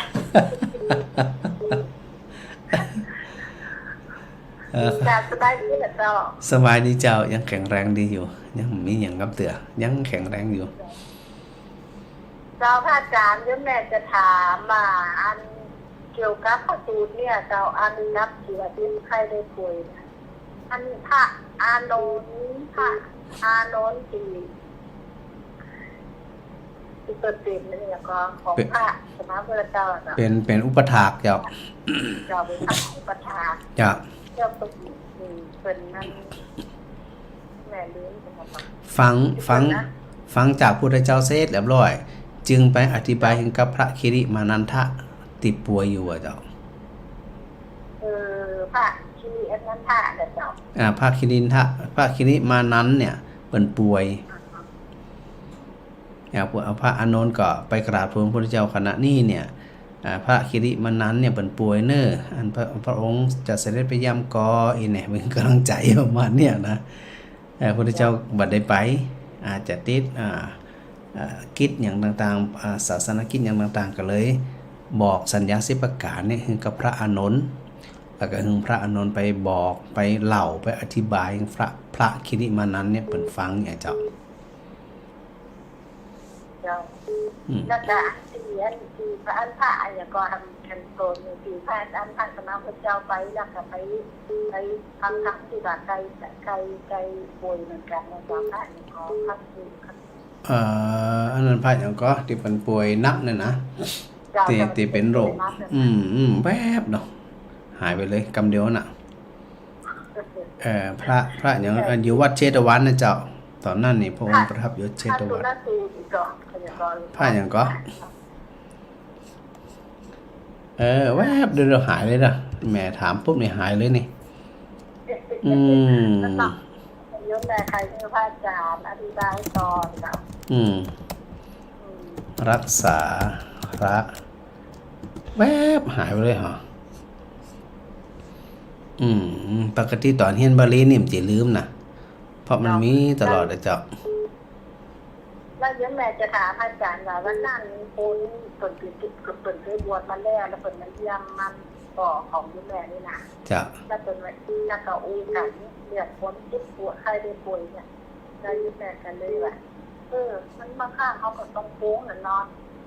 นั่นไข่เลี้ยงได้แต่เกิดเป็นนิสานแล้วเป็นอย่างเขามันจะเป็นตีนิสานได้ไหนแน่เพราะว่าเขาแบบเจอยอมพระอรหันต์แบบนี้นายเขาค่ะแล้วยกแม่ฟังพระอาจารย์แล้วเป็นว่าพระอาจารย์บอกว่าเขาถ้าเขามันเลี้ยงตั้งแต่เขากับสามารถได้แล้วยกแม่เลยจะถามพระอาจารย์ว่า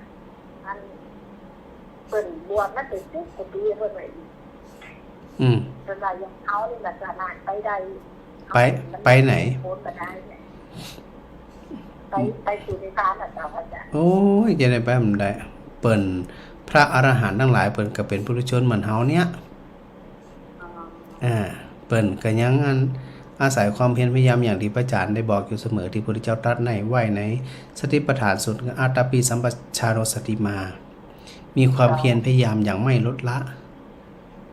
มีความรู้สึกตัวทั่วพร้อมอยู่เสมอ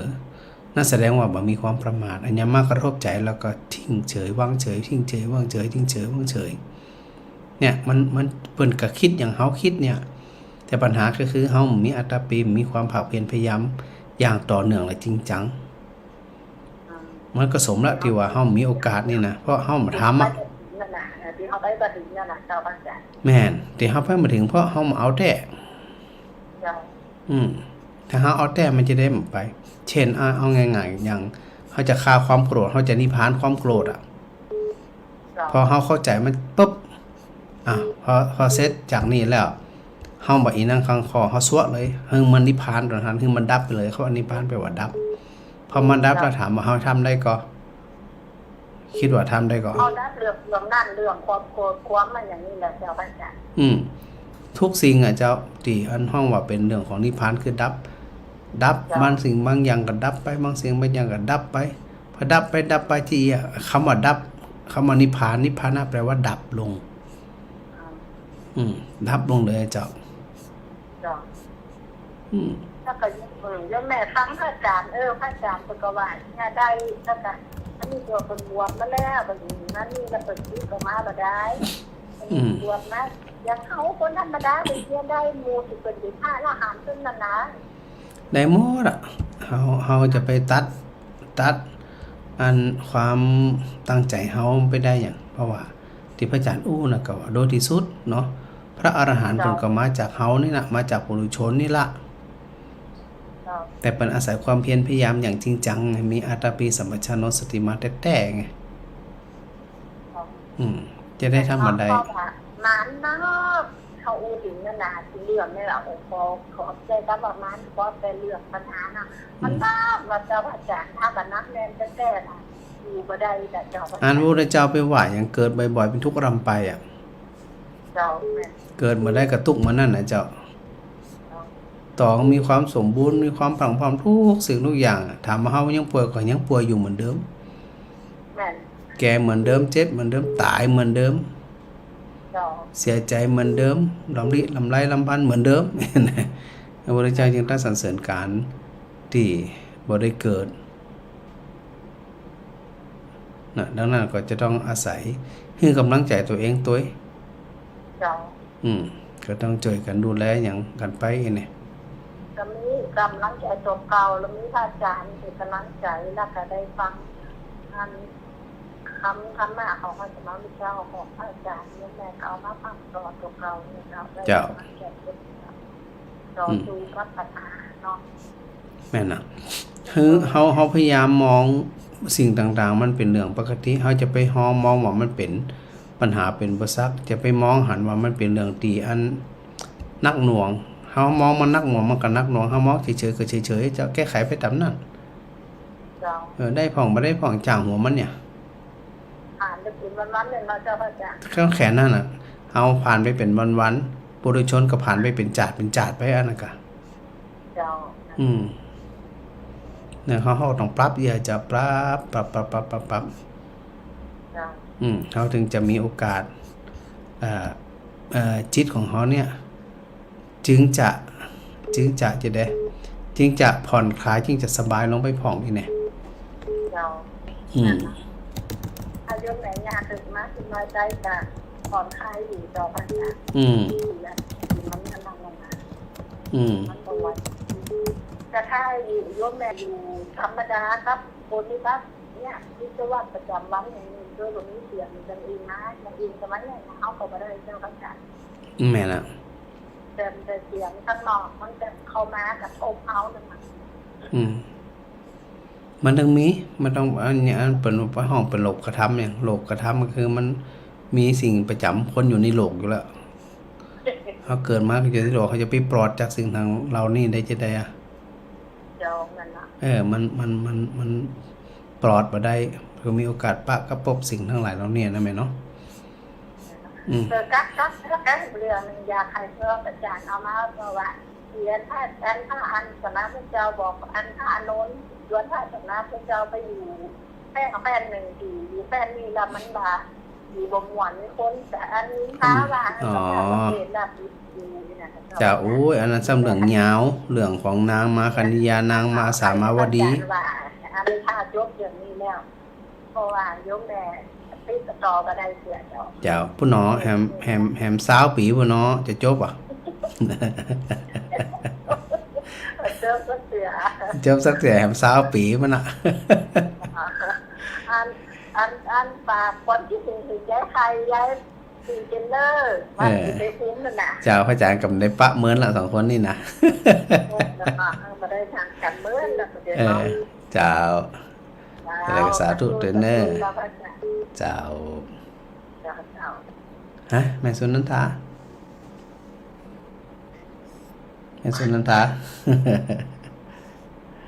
มัสการเจ้าพระอาจารย์สาธุเจ้าเดี๋ยวลูกหลานจะไขสนทนาธรรมกับพระอาจารย์ด้วยนะเจ้าได้เลยยินดีเจ้านมัสการครับนมัสการครับสาธุโลกชื่อหยังในอันแนะนำตัวชัดเจนอะไรชื่อต้นข้าวครับชื่อต้นข้าวแล้วยังไงจะถามอะไรเนาะวันนี้ฮ ฮะจะถามอย่างดีลูก อยากจะถามว่าขี้ไก่กับสนิมมันเหมือนกันไหมครับ อะไรนะขี้ไก่ใช่ไหม ขี้ไก่กับสนิมมันเหมือนกันไหมครับ ถ้ามองต่างกันมันก็ต่างกันถ้าเหมือนกันก็คือเหมือนกันเป็นของที่สกปรกถ้าเหมือนกันในลักษณะของความสกปรกมันก็เหมือนกันแต่ถ้ามองถึงในเรื่องของระหว่างสนิมกับขี้ไก่ขี้ไก่มันจะเอามาเป็นปุ๋ยได้แต่สนิมเนี่ยมันไม่สามารถที่จะนำมาเป็นปุ๋ยแล้วก็มีโอกาสที่ก่อเกิดเป็นโรคบาดทะยักได้ด้วยนะถ้าเรามองเหมือนก็เหมือนตรงที่ว่ามันเป็นของที่ไม่สะอาดแต่ถ้าหาว่ามองที่มันเป็นประโยชน์มันก็ไม่เหมือนอย่างเงี้ยลูกนะคิดยังไงถึงถามตรงเนี้ยมีที่มาที่ไปยังไงเนี่ยฮะ ครับ ต้นข้าว ครับ มีที่มาที่ไปยังไงตรงเนี้ย สนิมกับขี้ไก่คุณพูดเลย โดนไขหัวตัวเอง ทำไมคุณพูดดิ ฮะ ครับ มีที่ไปที่มายังไงอ่ะ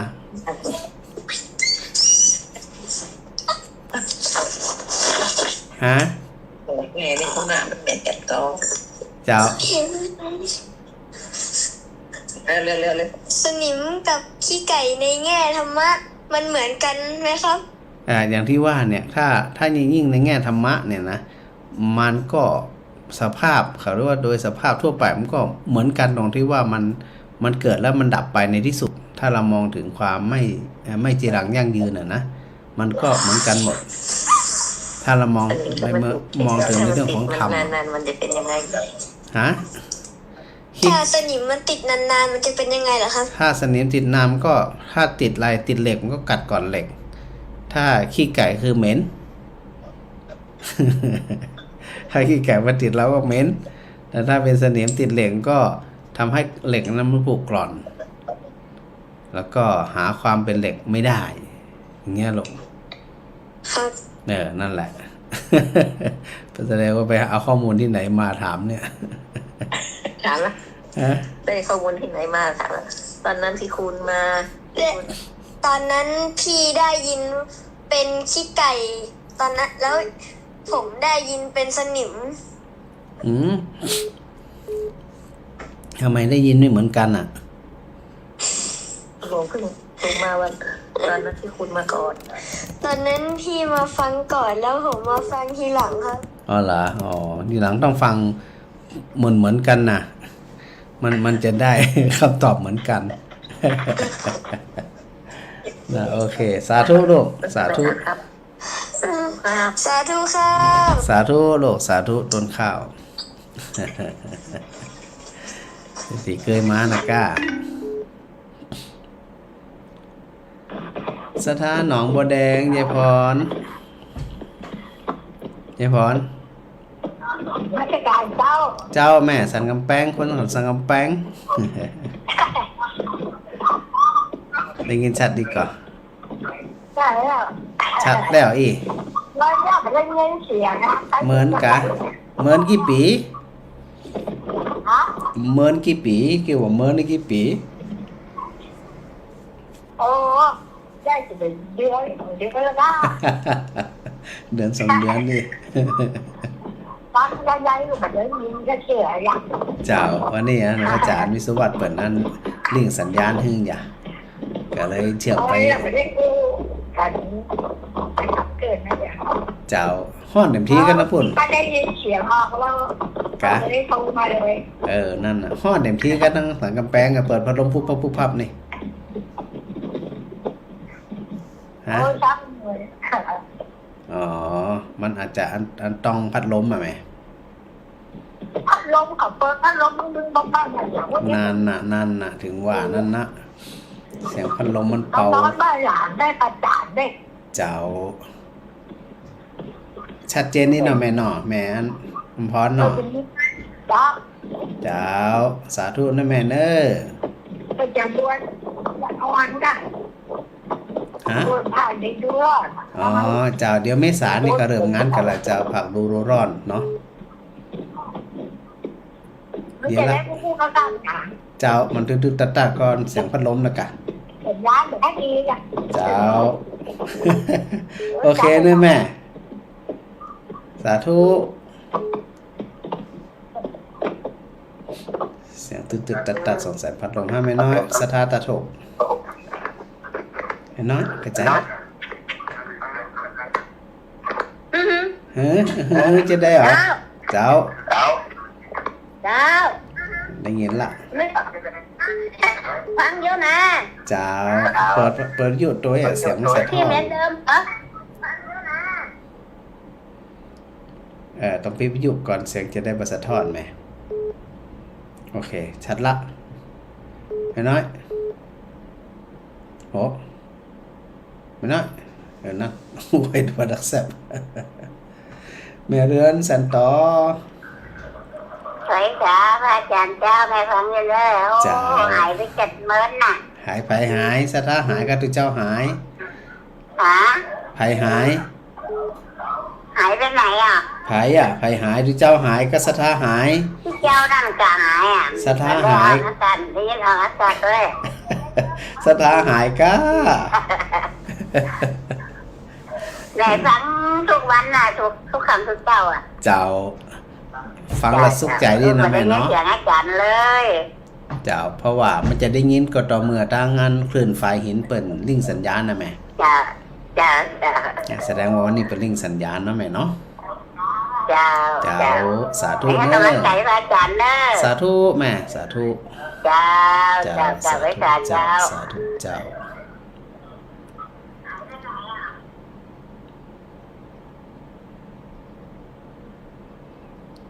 สายบางทีมันใส่ซ่อนนะสถานะ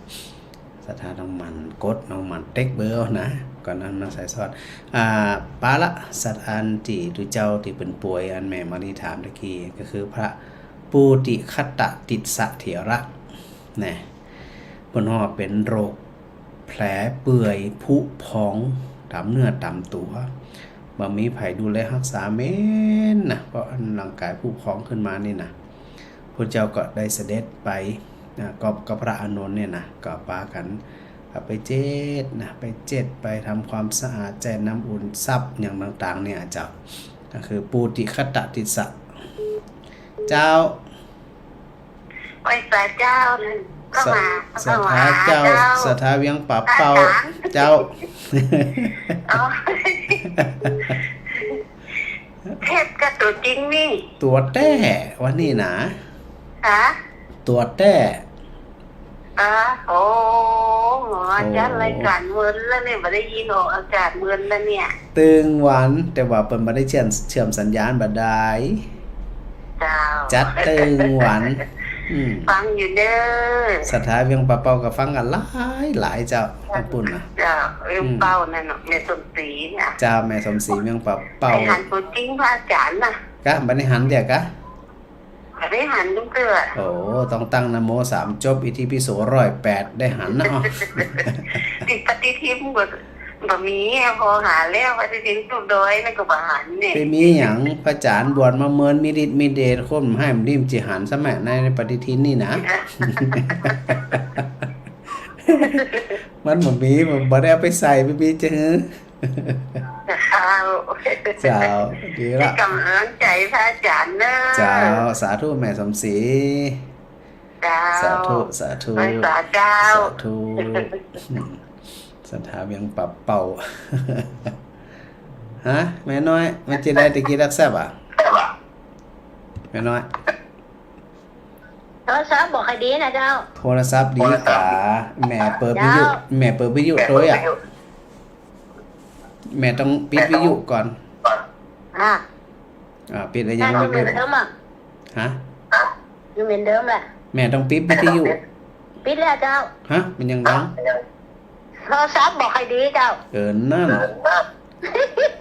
มันเป็นอย่างตะกี้ก็โทรไปกับแบตหมดอ่ะ กะ เจ้า หลัวกะหลัวก็เลยอย่างเอาหลัวใส่ ฮะ ใส่หลัว เจ้า เอาหลัวใส่ไฟมันมดเอาหลัวใส่ ไม่ใช่แหละ เจ้าเสียงมันสะท้อน ใจนะดัน เจ้า โอ้ยหัวบ่ได้ ก็ดีละบาดเขียดดีแม่น้อย นี่นะ เจ้าสาธุ เจ้า สาธุสาธุเจ้า เจ้า ฮะแม่เอ้ยวังมนวังเหนือ เป็นยังไง เนี่ยฮะแม่เอ้ย โอ้มันจะแบนหมดอ่ะ กะ แม่เอ้ยขจายแม่เอ้ย หลัวเรื่องอย่างเอาหลัวใส่ใส่หลัว เจ้า เอาหลัวใส่ไปมันมดเอาหลัว ไม่ ใส่ ใช่แหละ เจ้า แสดงว่าเสียงมันดีเลย เจ้าสะท้อน ใจนะดัน ดาว โอ้ยหัวบ่ได้ ก็ดีละเขียดดีแม่น้อย นี่นะ เจ้าสาธุ เจ้าเจ้า ไม่เอ้ยมองมัน ภาษาเจ้าท่านอาจารย์ นั่นน่ะเปิดวิทยุตะกี้นี่เสียงมันสะท้อน แม่เอ้ย ภาษาเจ้าท่านอาจารย์ เจ้าได้ยินพระอาจารย์ก่อน เมื่อหลักเจ้าได้โทรหาเนาะ โอ้เหมือนหนักแกแล้ว ได้ เหรอ เสียงสัญญาณเนาะ เจ้าแต่ว่านี่ชัดเจนดีก็แม่ เจ้าสักเจนดีเจ้า โอ้สถาบังเหนือนี่เจนน้อยๆเนอะฟังรายการน้ำมะนี่นะ เจ้า นะขนาดสถาบังเหนือนี่ มันว่าได้ฟังเกียรติอันหนึ่ง เจ้า เหมือนหล่องสั่นเชื่อมสัญญาณเนาะ แม่นก็อยังที่ว่านะกะครูบาอาจารย์หลายกะแบ่งกันทำงานไปเนาะตัวนั่นตัวนี่แบ่งกันทำงานเนี่ยเจ้า เจ้า เนี่ยก็ดีมีความสุข พี่กำลังใจท่านอาจารย์นะเจ้า สาธุแม่เดี๋ยวไปวังเหนือจะได้ก็จะไปลืมมันมาปะมาพบกันเนอะ เจ้า เจ้าสาธุเน เจ้า อะ ไว้สาเจ้า สาธุเจ้าแม่โมแม่เอ้ยสาธุเจ้า สถาจะไปลืมมันปิดวิทยุด้วยนะ เวลาโทรหาพระอาจารย์ตะกี้ถึงไผโยมแม่เล็กนะโยมแม่เล็กแม่ประหยัดอยุธยานี่สาธุสาธุอยู่อยุธยาหรืออยู่สวิตเซอร์แลนด์ อันป่อสมนึกปักสิงห์นะโยมแม่อรพินรามบุตรสาธุเจ้าเฮาฟังอยู่เน้อนะโยมต้อยมาสักการพระอาจารย์นี้แอลแฮมแล้ววันใดนี้แอลนะเดี๋ยวแฮมวันใดวันนี้นี่27 28 29 29ก็ไปอยุธยามละนะมันเดินทางไกลอีกเหมือนกันนะเดินทางไกลๆนี่นะ แต่ไปบ่ถึงกรุงเทพเนาะไปแค่อยุธยาวังน้อยโยมเป็นสีนะเป็นสีศรีสุทธะเป็นสีสังฆพันธ์สาธุสาธุพระอาจารย์มาสาธุพระอาจารย์ดร.ตีอาจารย์พระครูสุมาสมุทัยทิพย์ครับสาธุครับที่ได้ทักทายกันมาโดยตลอดนะครับแม่อัญชันวงศ์จังเงินสาธุสาธุนะแม่อริโนชัยวงศ์ก็ได้ทักทายพระอาจารย์มาเนาะแล้วก็อันการนมัสการฟังอยู่บ้านร่องดอนใจสาลปีนะสารปี104ฝายหิน อันนี้มันฟังจากสถานีวัดฝายหินเนาะ104ที่เป็นลิงก์สัญญาณถึงนะพระอาจารย์วิสุวัตนะครับสาธุครับแม่กุลประณีสิพลางนมัสการพระอาจารย์เจ้าสาธุสาธุนะพระดมติดแล้วเสียส่วนใหญ่แล้วเนื้อแม่นเนอสลาไปติดถึงเรียบร้อยแล้วจุ่มเย็น หน้าฮ้อนๆนี่เปิดพัดลมแล้วเย็นสุยๆเนาะแม่เพ้นกะฟังสาธุสาธุพระอาจารย์เจ้าแม่พิสมัยเขื่อนคำแสนกับไวสาพระอาจารย์แม่ติดตามสนทนาพระอาจารย์นะ45โรคอยู่เจ้าปัดโทจำได้ดีแตะเนาะ แม่พิสมัยจำดีแตะนะแม่สีบุตรสถาสีกัมแม่สีบุตร แม่อัลโหล อัลโหลอัลโหล ต้อม2 ชั่วโมงก็ได้แล้วพระอาจารย์ ฮะ ต้อม2 ชั่วโมงก็ได้แล้ว ปัดโทมาให้ทุกเจ้ารับแล้วอี เหมือนน้องมันชนะนะกัน ต้อม2 ชั่วโมง ตายคนเดียวได้รับได้นอนนี่นะ บ่เคยหนึ่งโทรบ่เคยหนึ่งโทร ตอม2 ชั่วโมงไป ย่ำไปเนาะ เอาขับแจ้ง แม่หอยมะลีได้ละสาว อ๋อดูได้เป็นสาวล่ะ ห่อนแกเปิดแอร์สักพักอะ อ๋อ เปิดแอร์สักชั่วโมงนะ เจ้าอ๋อ ห่อนเกิน ก็มันฮ้อนก็ยังว่าต้องปรับเอากับชีวิตของเฮาจะไปฮ้อนกับมันหยังอะเนาะ ปรับไหนได้ก็ปรับไป ฝนตกก็ห่อนเนาะ เจ้า โอ้ ตั้งสีกำชัดเจนนี่นะแม่นะ เจ้า ดีละ ชัดเจนว่านั่นตะคืนว่านั่นก็ชัดเจนน่ะตีคนโทรมาที่ชื่ออ่ะดีกว่าเป็นเพลงอ่ะ เจ้า ละแม่โทรไปมันว่าง ว่าง โอ้ เงาะ ได้ยินจะดีอ่ะว่านั่นอ่ะ เจ้า วันนี้ก็ชัดเจนนี่นะ เจ้า วันนั้นได้ยินจะดีอ่ะ เจ้าเอา สาก ระโทรมาเป็นเพลงหอยแม่มันยังแบบเป็นเพลงอีก กะมันคนละคลื่นหมู่ มันอย่างนั้นเหรอฮะ ก็ว่านั่นน่ะมันอย่างอันนั้นเป็นอย่างนั้นเป็นธรรมดาแหม ไม่ธรรมดา ไม่ธรรมดาคิดว่าเป็นธรรมดากับมีอย่างอ่ะเนาะสาธุเน้อ เดี๋ยวอาจารย์ว่าเดี๋ยวจะจัดเองไงล่ะ อ๋อเจ้าสาธุแม่สาธุ ประตูเด้อ เจ้าสาธุเจ้า ห่อนเกินเนาะ ฮัลโหล เจ้านมัสการเจ้าค่ะ ฮะไผแม่หยัง เวลาพรเวียงปะเป้าแต่ว่าจะหายเจ้า โอ้แม่ลาพรอันนี้เบอร์ใหม่ใกล้แม่ เจ้า ถึงหวานแล้วล้อเพราะว่าอันปกติแฮมเบอร์นึงนี่ อันฟัง104นะกะ เจ้าเปิงเงินแมวนั้นว่ามันได้ยินเหมือนแต่ อันเปิ้นบ่ได้เชื่อมสัญญาณดังเจียงไฮ้แปะน่านพะเยาเอียดปกติเป็นเชื่อมสัญญาณหม แล้ ด ว นะ จัด เจ้า ทุกวันเลยกับเจ้า ทุกวันเจ้าแม่2 ทุ่มถึง4 ทุ่มทุกวัน เอาจังกายกันไปข้างเนาะฮาสถาบอกพอละพระอาจารย์กายทุเจ้าละอีเนี่ยก็หยุดละ ไปหวานมันมีวันได้ บ่กายละสถาประกาศทุเจ้าก็บ่กายจัดเหมือนกันนะจ้า ใครจะทนกับไผน่ะกะเนาะแม่ ดี เนาะ ใจที่ท่านครับอันนี้ตัวจริงเสียงจริงนี่จ้ะ แม่นเจ้าตัวจริงตัวแท้ปกติเอาเทปใส่เพิ่นมันจ้ะเพิ่นก็เลยมั่นใจ แต่โทรไปมันหายตุ๊ดเสียงเนาะ เจ้าถ้าเป็นรายการสดนี่โทรมาฮับอยู่ ดีใจที่ได้ยิน รับม่วนแล้วนะที่นี่นะเนาะแม่เนาะ เจ้า สาธุ เคยสบายดีท่านเอ๋ย ครับเป็นหยัง เป็นสเตอร์เข้าห้องบ้านออกห้องบ้านอยู่เนี่ยเอ้า ก็บอกมันกับพี่เป็นหยังปนรุ่นปนเหลือหยังห้องอีกกันเด้อบอกมันเด้อ น่ะ ร่างกายมันต้องแข็งแรงกว่าตะวะเอาโลกแต่ตะวะมันต้องไปสนใจมันตะวะก็จบไปแล้ววันนี้แข็งแรงอีกอ่ะเด้อ เจ้า ดีละเป็นกำลังใจนะแม่ละพรนะ ไปเกิดเขาปัจจุบันหนังไหวเอาอะไร ดีละสาธุเด้อ เจ้า เจ้า สาธุเจ้า สาธุเจ้า ฟังไปถั่วอันสถานที่ตามรายการคลื่นธรรมะเนี่ยนักเนาะจะนักแค่หลายปอยิ่งยุดมณีวานนะนมัสการพระอาจารย์สาธุโดยเนาะได้ทักทายพระอาจารย์มาแล้วก็โยมสุขโยมความสุขโยทินนี่ทักทายมาโยมจันทราพันธุกิจนะแม่จันทราพันธุกิจกับไว้สาเจ้าสาธุวันชนะนมัสการพระอาจารย์มาสาธุโลกสาธุโดยเมื่อวิน้องแฮกเกอร์นะกับไว้สาพระอาจารย์มาสาธุด้วยนะแม่ยายซุ่มมาสการพระอาจารย์เจ้าดีใจขนาด สาธุแล้วก็โยมปิพรสัตวชาตินะเวียงทองเขต14นะสาธุเด้ออันแม่สนันทากาดีสนิมกินใจขี้ไก่กินเสื้อผ้าความหมายธรรมะมันหมายความว่ายังไง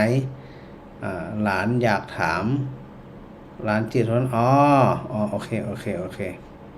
นะที่อันตว่าสนิมกินใจกับขี้ไก่ติดเสื้อผ้านะความหมายของธรรมะก็คือไอ้มันถ้าสิ่งอันอย่างที่มันบ่ดีนั่นนะพอมันติดถ้าสนิมกินใจสนิมเขาว่าสนิมเนี่ยเป็นห้อเป็นมลทิน มลทินก็คือตัวกิเลสเนาะตัวโลภตัวโกรธตัวหลงตัวอิจฉาริษยามันมากกินใจมาได้มันก็กัดก่อนใจบ่ให้มีความสุขนะเสื้อผ้าขี้ไก่มันติดเสื้อผ้ามันจะไปหอมไปนั่นจะได้มันเหมือนกับสิ่งบ่ดีมาแปดเปื้อนตัวเฮาสิ่งบ่ดีมาติดใจอยู่ตัวเฮาเนี่ยมันก็อยากให้ใจมันเหม็นนะเหม็นด้วยอย่างเหม็นด้วยสิ่งที่เข้ามากระทบเราบ่ฮู้เท่าทันมันก็เหม็นก็เหมือนกับความทุกข์ความโลภความโกรธความหลง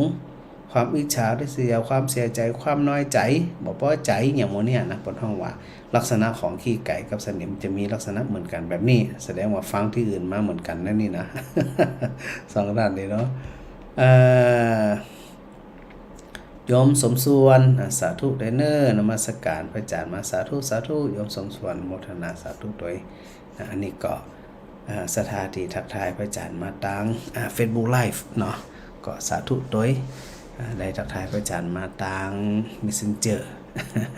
ในกล่องข้อความตัวอย่างตัวก็ต้องขอโมทนาสาธุด้วยเนาะในส่วนของรายการธรรมที่พระอาจารย์ได้อู้ถึงนะก็หึงศรัทธาได้สุขใจได้ใส่ใจว่าอันการฟังธรรมอย่างต่างๆเนี่ยเนาะก็พยายามนะฟังมันมีความสุขก่อนอันดับต้นเมื่อมันฟังแล้วมีความสุขจิตใจก็แนบแน่นอยู่ในบุญในกุศลพอจิตใจแนบแน่นในบุญในกุศลสิ่งที่มันเป็นบาปหรือสิ่งที่ยังใจเป็นทุกข์นั้นมันมีกำลังที่จะมายืนอยู่แตนอยู่ใจที่มีความสุขได้เลยเพราะจิตที่มันมีความสุขนั่นมันมีกำลังมากกว่าจิตที่มันมีความทุกข์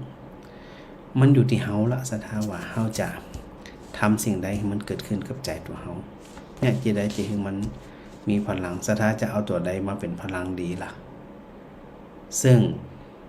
ถ้าเฮาพิจารณาดีๆใส่ใจแต่เฮาจะเข้าใจชัดเจนว่า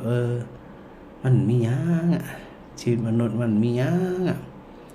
เพราะมันมีหยังนั่นล่ะเฮาจึงจะต้องพิจารณาใส่ใจเห็นสิ่งทั้งหลายที่พระพุทธเจ้าตรัสสู้สิ่งทุกอย่างเกิดแล้วดับทันทีต้องไปเข้าใจที่เนาะศรัทธาเนาะเหมือนกับที่แม่สุมาณีถามตะกี้ว่าบางท่านบอกว่ามัน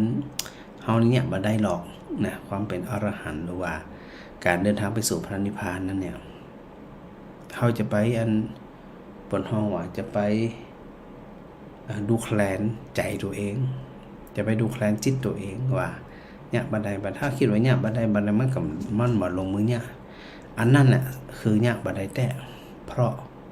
มันบันนี้เนี่ยบันไดลงมือกระทำบันไดตั้งอกตั้งใจกระทำแต่ถ้าหากว่าเขาลงมือทำบ่อยๆสังเกตบ่อยๆใส่ใจบ่อยๆมันจะก่อเกิดความสุขใดแล้วก็ดับมันคือละทิ้งอารมณ์ทั้งหลายที่มันมากระแทกเฮาเนาะมากระแทกใจเป็นทุกข์เป็นสุขเป็นจะได้กระจ่างเถิดไปสังเกตให้มันดีๆสุขก็เท่านั้นทุกข์ก็เท่านั้นเพราะอย่างทั้งสองลักษณะมีลักษณะเหมือนกันคือเกิดเมื่อใดดับเมื่อนั้นมันสิมีหยังนอกเหนือไปจากนี่มันมีหยังแต่มันมีเต่าเอี้ยพอเขาเข้าใจเต่าอีไปหันเต่าอีไปหูเต่าอีจะหูหยังไปหนักกว่านี้ล่ะเมื่อไปเข้าใจในสิ่งที่มันเกิดขึ้นเมื่อใดมันดับไปเมื่อนั้นจะไปสร้างจะไปปรุงแต่งมันเนี่ยมีความนักกว่าเดิมลำบากกว่าเดิมเนาะอันนี้ก็คือศรัทธาทั้งหลายที่ฟังธรรมกับพระอาจารย์เนี่ยก็ต้องปรับความเข้าใจให้ถูกนะศรัทธานะปรับความเข้าใจให้ถูกแล้วก็อยู่ในฐานะที่เฮาทั้งหลายเนี่ยจะต้องได้รับความสุขตามอัตภาพของเฮาทั้งหลายพอเฮาได้รับความสุขตามอัตภาพของเฮาแล้วมันก็จึงสร้างสภาพจิตของเฮาเนี่ยมันมีความหวาดหวั่นครั่นคร่ามสิ่งใดๆที่มันเกิดขึ้นมาได้เลยนะอันนี้ถ้าเฮาใส่ใจที่มันเนี่ยมันจึงเป็นประโยชน์กับหมู่เฮาทั้งหลายนะไอ้ตัวประโยชน์นี่แหละบัณฑิตพึงสะสมพึงใส่ใจพึงสังเกตพึงฮู้ กับสิ่งทั้งหลายเหล่านี้เนาะอันนี้ก็ฝากศรัทธาญาติโยมทั้งหลายทีนี้ในส่วนของวิสุทธินครลำปางนะศรัทธานะช่วงนี้เป็นช่วงการสอบปลายภาคไว้เสร็จเรียบร้อยนะนิสิตบางห้องบางจั่นก็เปิดห้องว่าสอบอันเสมอเรียนเสมอสถานะเรียนเสมอแล้วก็จากนั้นก็เปิดรับสมัครเนาะเปิดรับสมัครนิสิตรุ่นใหม่ซึ่งก็ฝากประชาสัมพันธ์สถาญาติโยมที่ฟังรายการว่าทางวิสุทธินครลำปางนั่นนะได้เปิดรับสมัครนิสิตที่เป็นคนบ้านตัวที่เป็นพระสงฆ์องค์เนนตัวนะการศึกษาเป็นเรื่องแรกของการนำไปสู่การพัฒนาสถาไปพอดที่ไหนก็ตามการศึกษาคือการเรียนรู้การศึกษาถ้าจะพัฒนาคนเปิดห้างพัฒนาการศึกษาก่อนระบบการศึกษาเนี่ยมันนำมาเป็นหนึ่งพอมีศึกษามีความรู้ความสามารถมีความเข้าใจสิ่งทั้งหลายเหล่านั้นแล้วเนี่ยมันจึงยักให้สิ่งอื่นๆเนี่ยสามารถพัฒนาได้ถ้าพัฒนาการศึกษาพัฒนาคนมาได้นี่ยากจะพัฒนาประเทศชาติจะพัฒนาพระศาสนาอย่าได้หวัง เมื่อพัฒนาศักยภาพของคนในสังคมก็ต้องไปพัฒนาที่การศึกษาศรัทธาอยู่ใกล้วัดใดเนาะพระสงฆ์องค์เน้นที่เป็นอยู่บ่ได้นะอยู่บ่ได้หรือพอมีเวลาว่างผ่องก็แนะนำอันหลวงป่อเนาะหลวงป่อหลวงปีทุลุงตัวอ้าวต่างๆตลอดไปจนถึงลูกเน้นนะคนขวายในเรื่องของการเรียนการศึกษาเป็นการพัฒนาตัวเองตัวเป็นการที่จะเข้าไปศึกษาเรียนรู้ในสังคมที่มันกว้างขึ้นโดยอย่างเป็นระบบพระสงฆ์องค์เน้นที่ไปห้ามไปเรียนไปศึกษาแล้วได้หูได้เข้าใจว่าอันใดควรทำอันใดบ่ควรทำอันใดเป็นเรื่องที่น่าอายอันใดที่เป็นเรื่องที่อันก็ควรกระทำต่อไปอันนี้เป็นระบบของการศึกษาได้ฝากได้ฝังได้รำได้เรียนได้อบรมบ่มเพาะสิ่งต่างๆดังนั้นครูบาอาจารย์พระสงฆ์องค์เน้นรูปใดเนาะมีความใส่ใจสนใจหรือ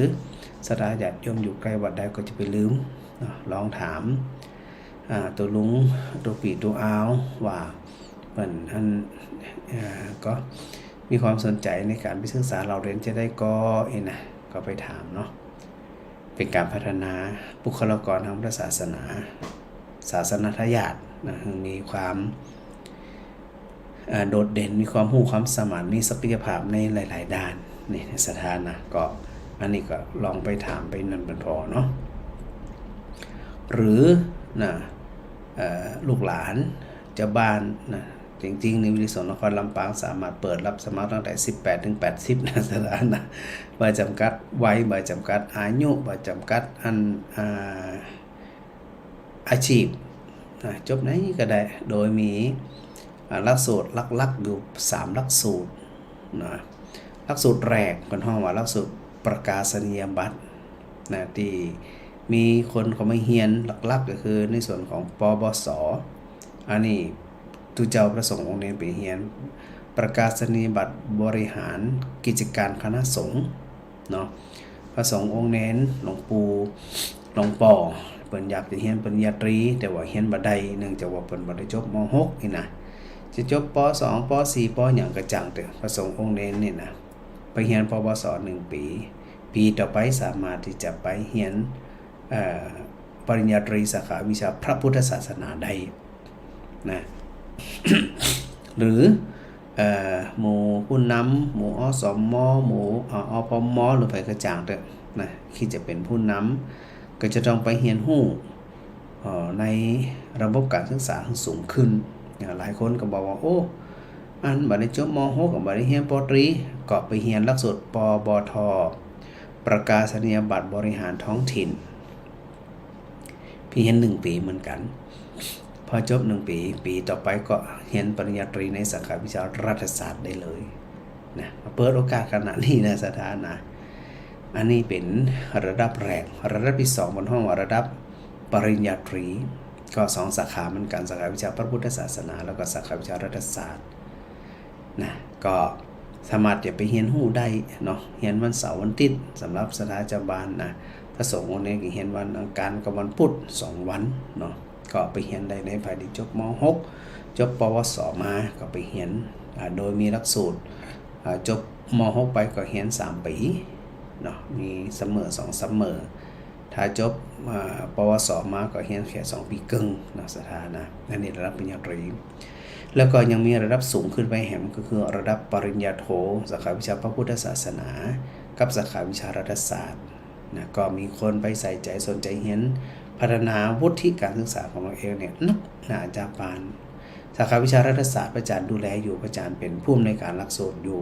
ดูแลอยู่ถึงหมดนะสถานะดังนั้นเนี่ยภายในจบปตรีไปแล้วทุกสาขาต้องการจะไปเรียนระดับปริญญาโทเรียนไปมีวุฒิต่ออย่างต่อเนี่ยก็สามารถเข้าไปสมัครหรือสอบถามมาที่พระอาจารย์ก็ได้สอบถามไปที่วิทยาลัยสงฆ์นครลำปางก็ได้หรือสถามีเวลาประสงค์องค์เน้นรูปได้ที่มีเวลาจะแวะเวียนไปแอวไปแหวงไปเยี่ยมไปเยือนไปถักท้ายกันที่วิทยาลัยสงฆ์นครลำปางซึ่งตั้งอยู่ที่ก็ขาก็ได้เนาะสถาเนาะ หมายเลขโทรศัพท์สำหรับหลายคนที่ยังบ่มีเบอร์โทรของพระอาจารย์เนี่ยนะบอกคำหนึ่งเตรียมปากกาจดไว้ตัวนะ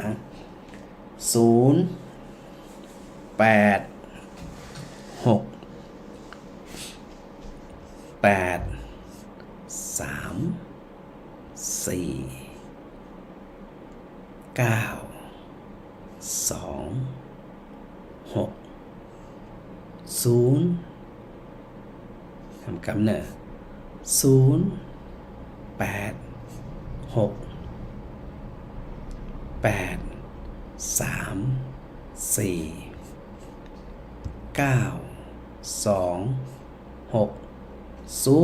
นี่สำหรับอันหลายคนหลายท่านเนาะที่อยากจะโทรมามาจะมาพูดมาคุยกับพระอาจารย์นี่นะก็สามารถโทรมามาจาอันนั้นกันได้เนาะสถานเนาะมามาจามาถามสาระถามหยังอย่างก็ว่ากันไปเนาะดังนั้นในวันนี้ดูไปดูมาหมดเวลาพอดีสถานะจะได้ก็ถูกกันได้พบกันในวันต่อไปเนื้อสถานเนอะได้ปะกันทาคราใดที่พระอาจารย์อันบัติดภารกิจอย่างต่างๆนี่นะก็มาแสดงรายการสดจีทุกวันอยู่แล้วเนาะอาจารย์ดร.จิรศักดิ์ ปัลลามนะเสียงดังฟังชัดครับเกินนี่สาธุนะท่านปนานฟังอยู่สาธุเนอเนาะสายสุดท้ายแม่สุแก้วสารปี เจ้าแม่ฟังทั้งหมดแบบเจ้าเลยเจ้า สั่งมาตลอดอีก เจ้า ชัดเจนดีก่อน แล้วท่านจะเปลี่ยนอันอื่นใหม่แล้วเนาะ เป็นอย่างมั้ง จะเปลี่ยนเป็นอย่างแม่แก้วที่ท่านไม่ออกนะคะเจ้าม หาสน เราจิตเป็นมหาโซนแล้วเจ้า สถาเปลี่ยนหึ่งอย่าสดไปสดมา เจ้า สดนานสดดี เจ้า เจ้า จะได้เป็นมหาโซนก็ จะเป็นมหาสดละสดไปสดมากะงานการนึงนั่นน่ะมันใจอย่างนะเจ้า มันนักแล้วเจ้า เจ้าการงานนักกับปั๊บไปตามนั่นน่ะไว้พองมาไว้พองก็ว่ากันไปเนาะกะอันแล้วกันไปเนาะ เจ้า เจ้าชัดเจนนี่นะ104ฝ่ายหินนะ เจ้า เจ้าสาธุเนอะแม่สุแก้ว เจ้านมัสการเจ้า สาธุเจ้า ก็ขอบุญกับบุญจูสถาญาติโยมคู่คนเนอะมีความสุขความเจริญแล้วก็จะไปเริ่มฝึกจิตใจให้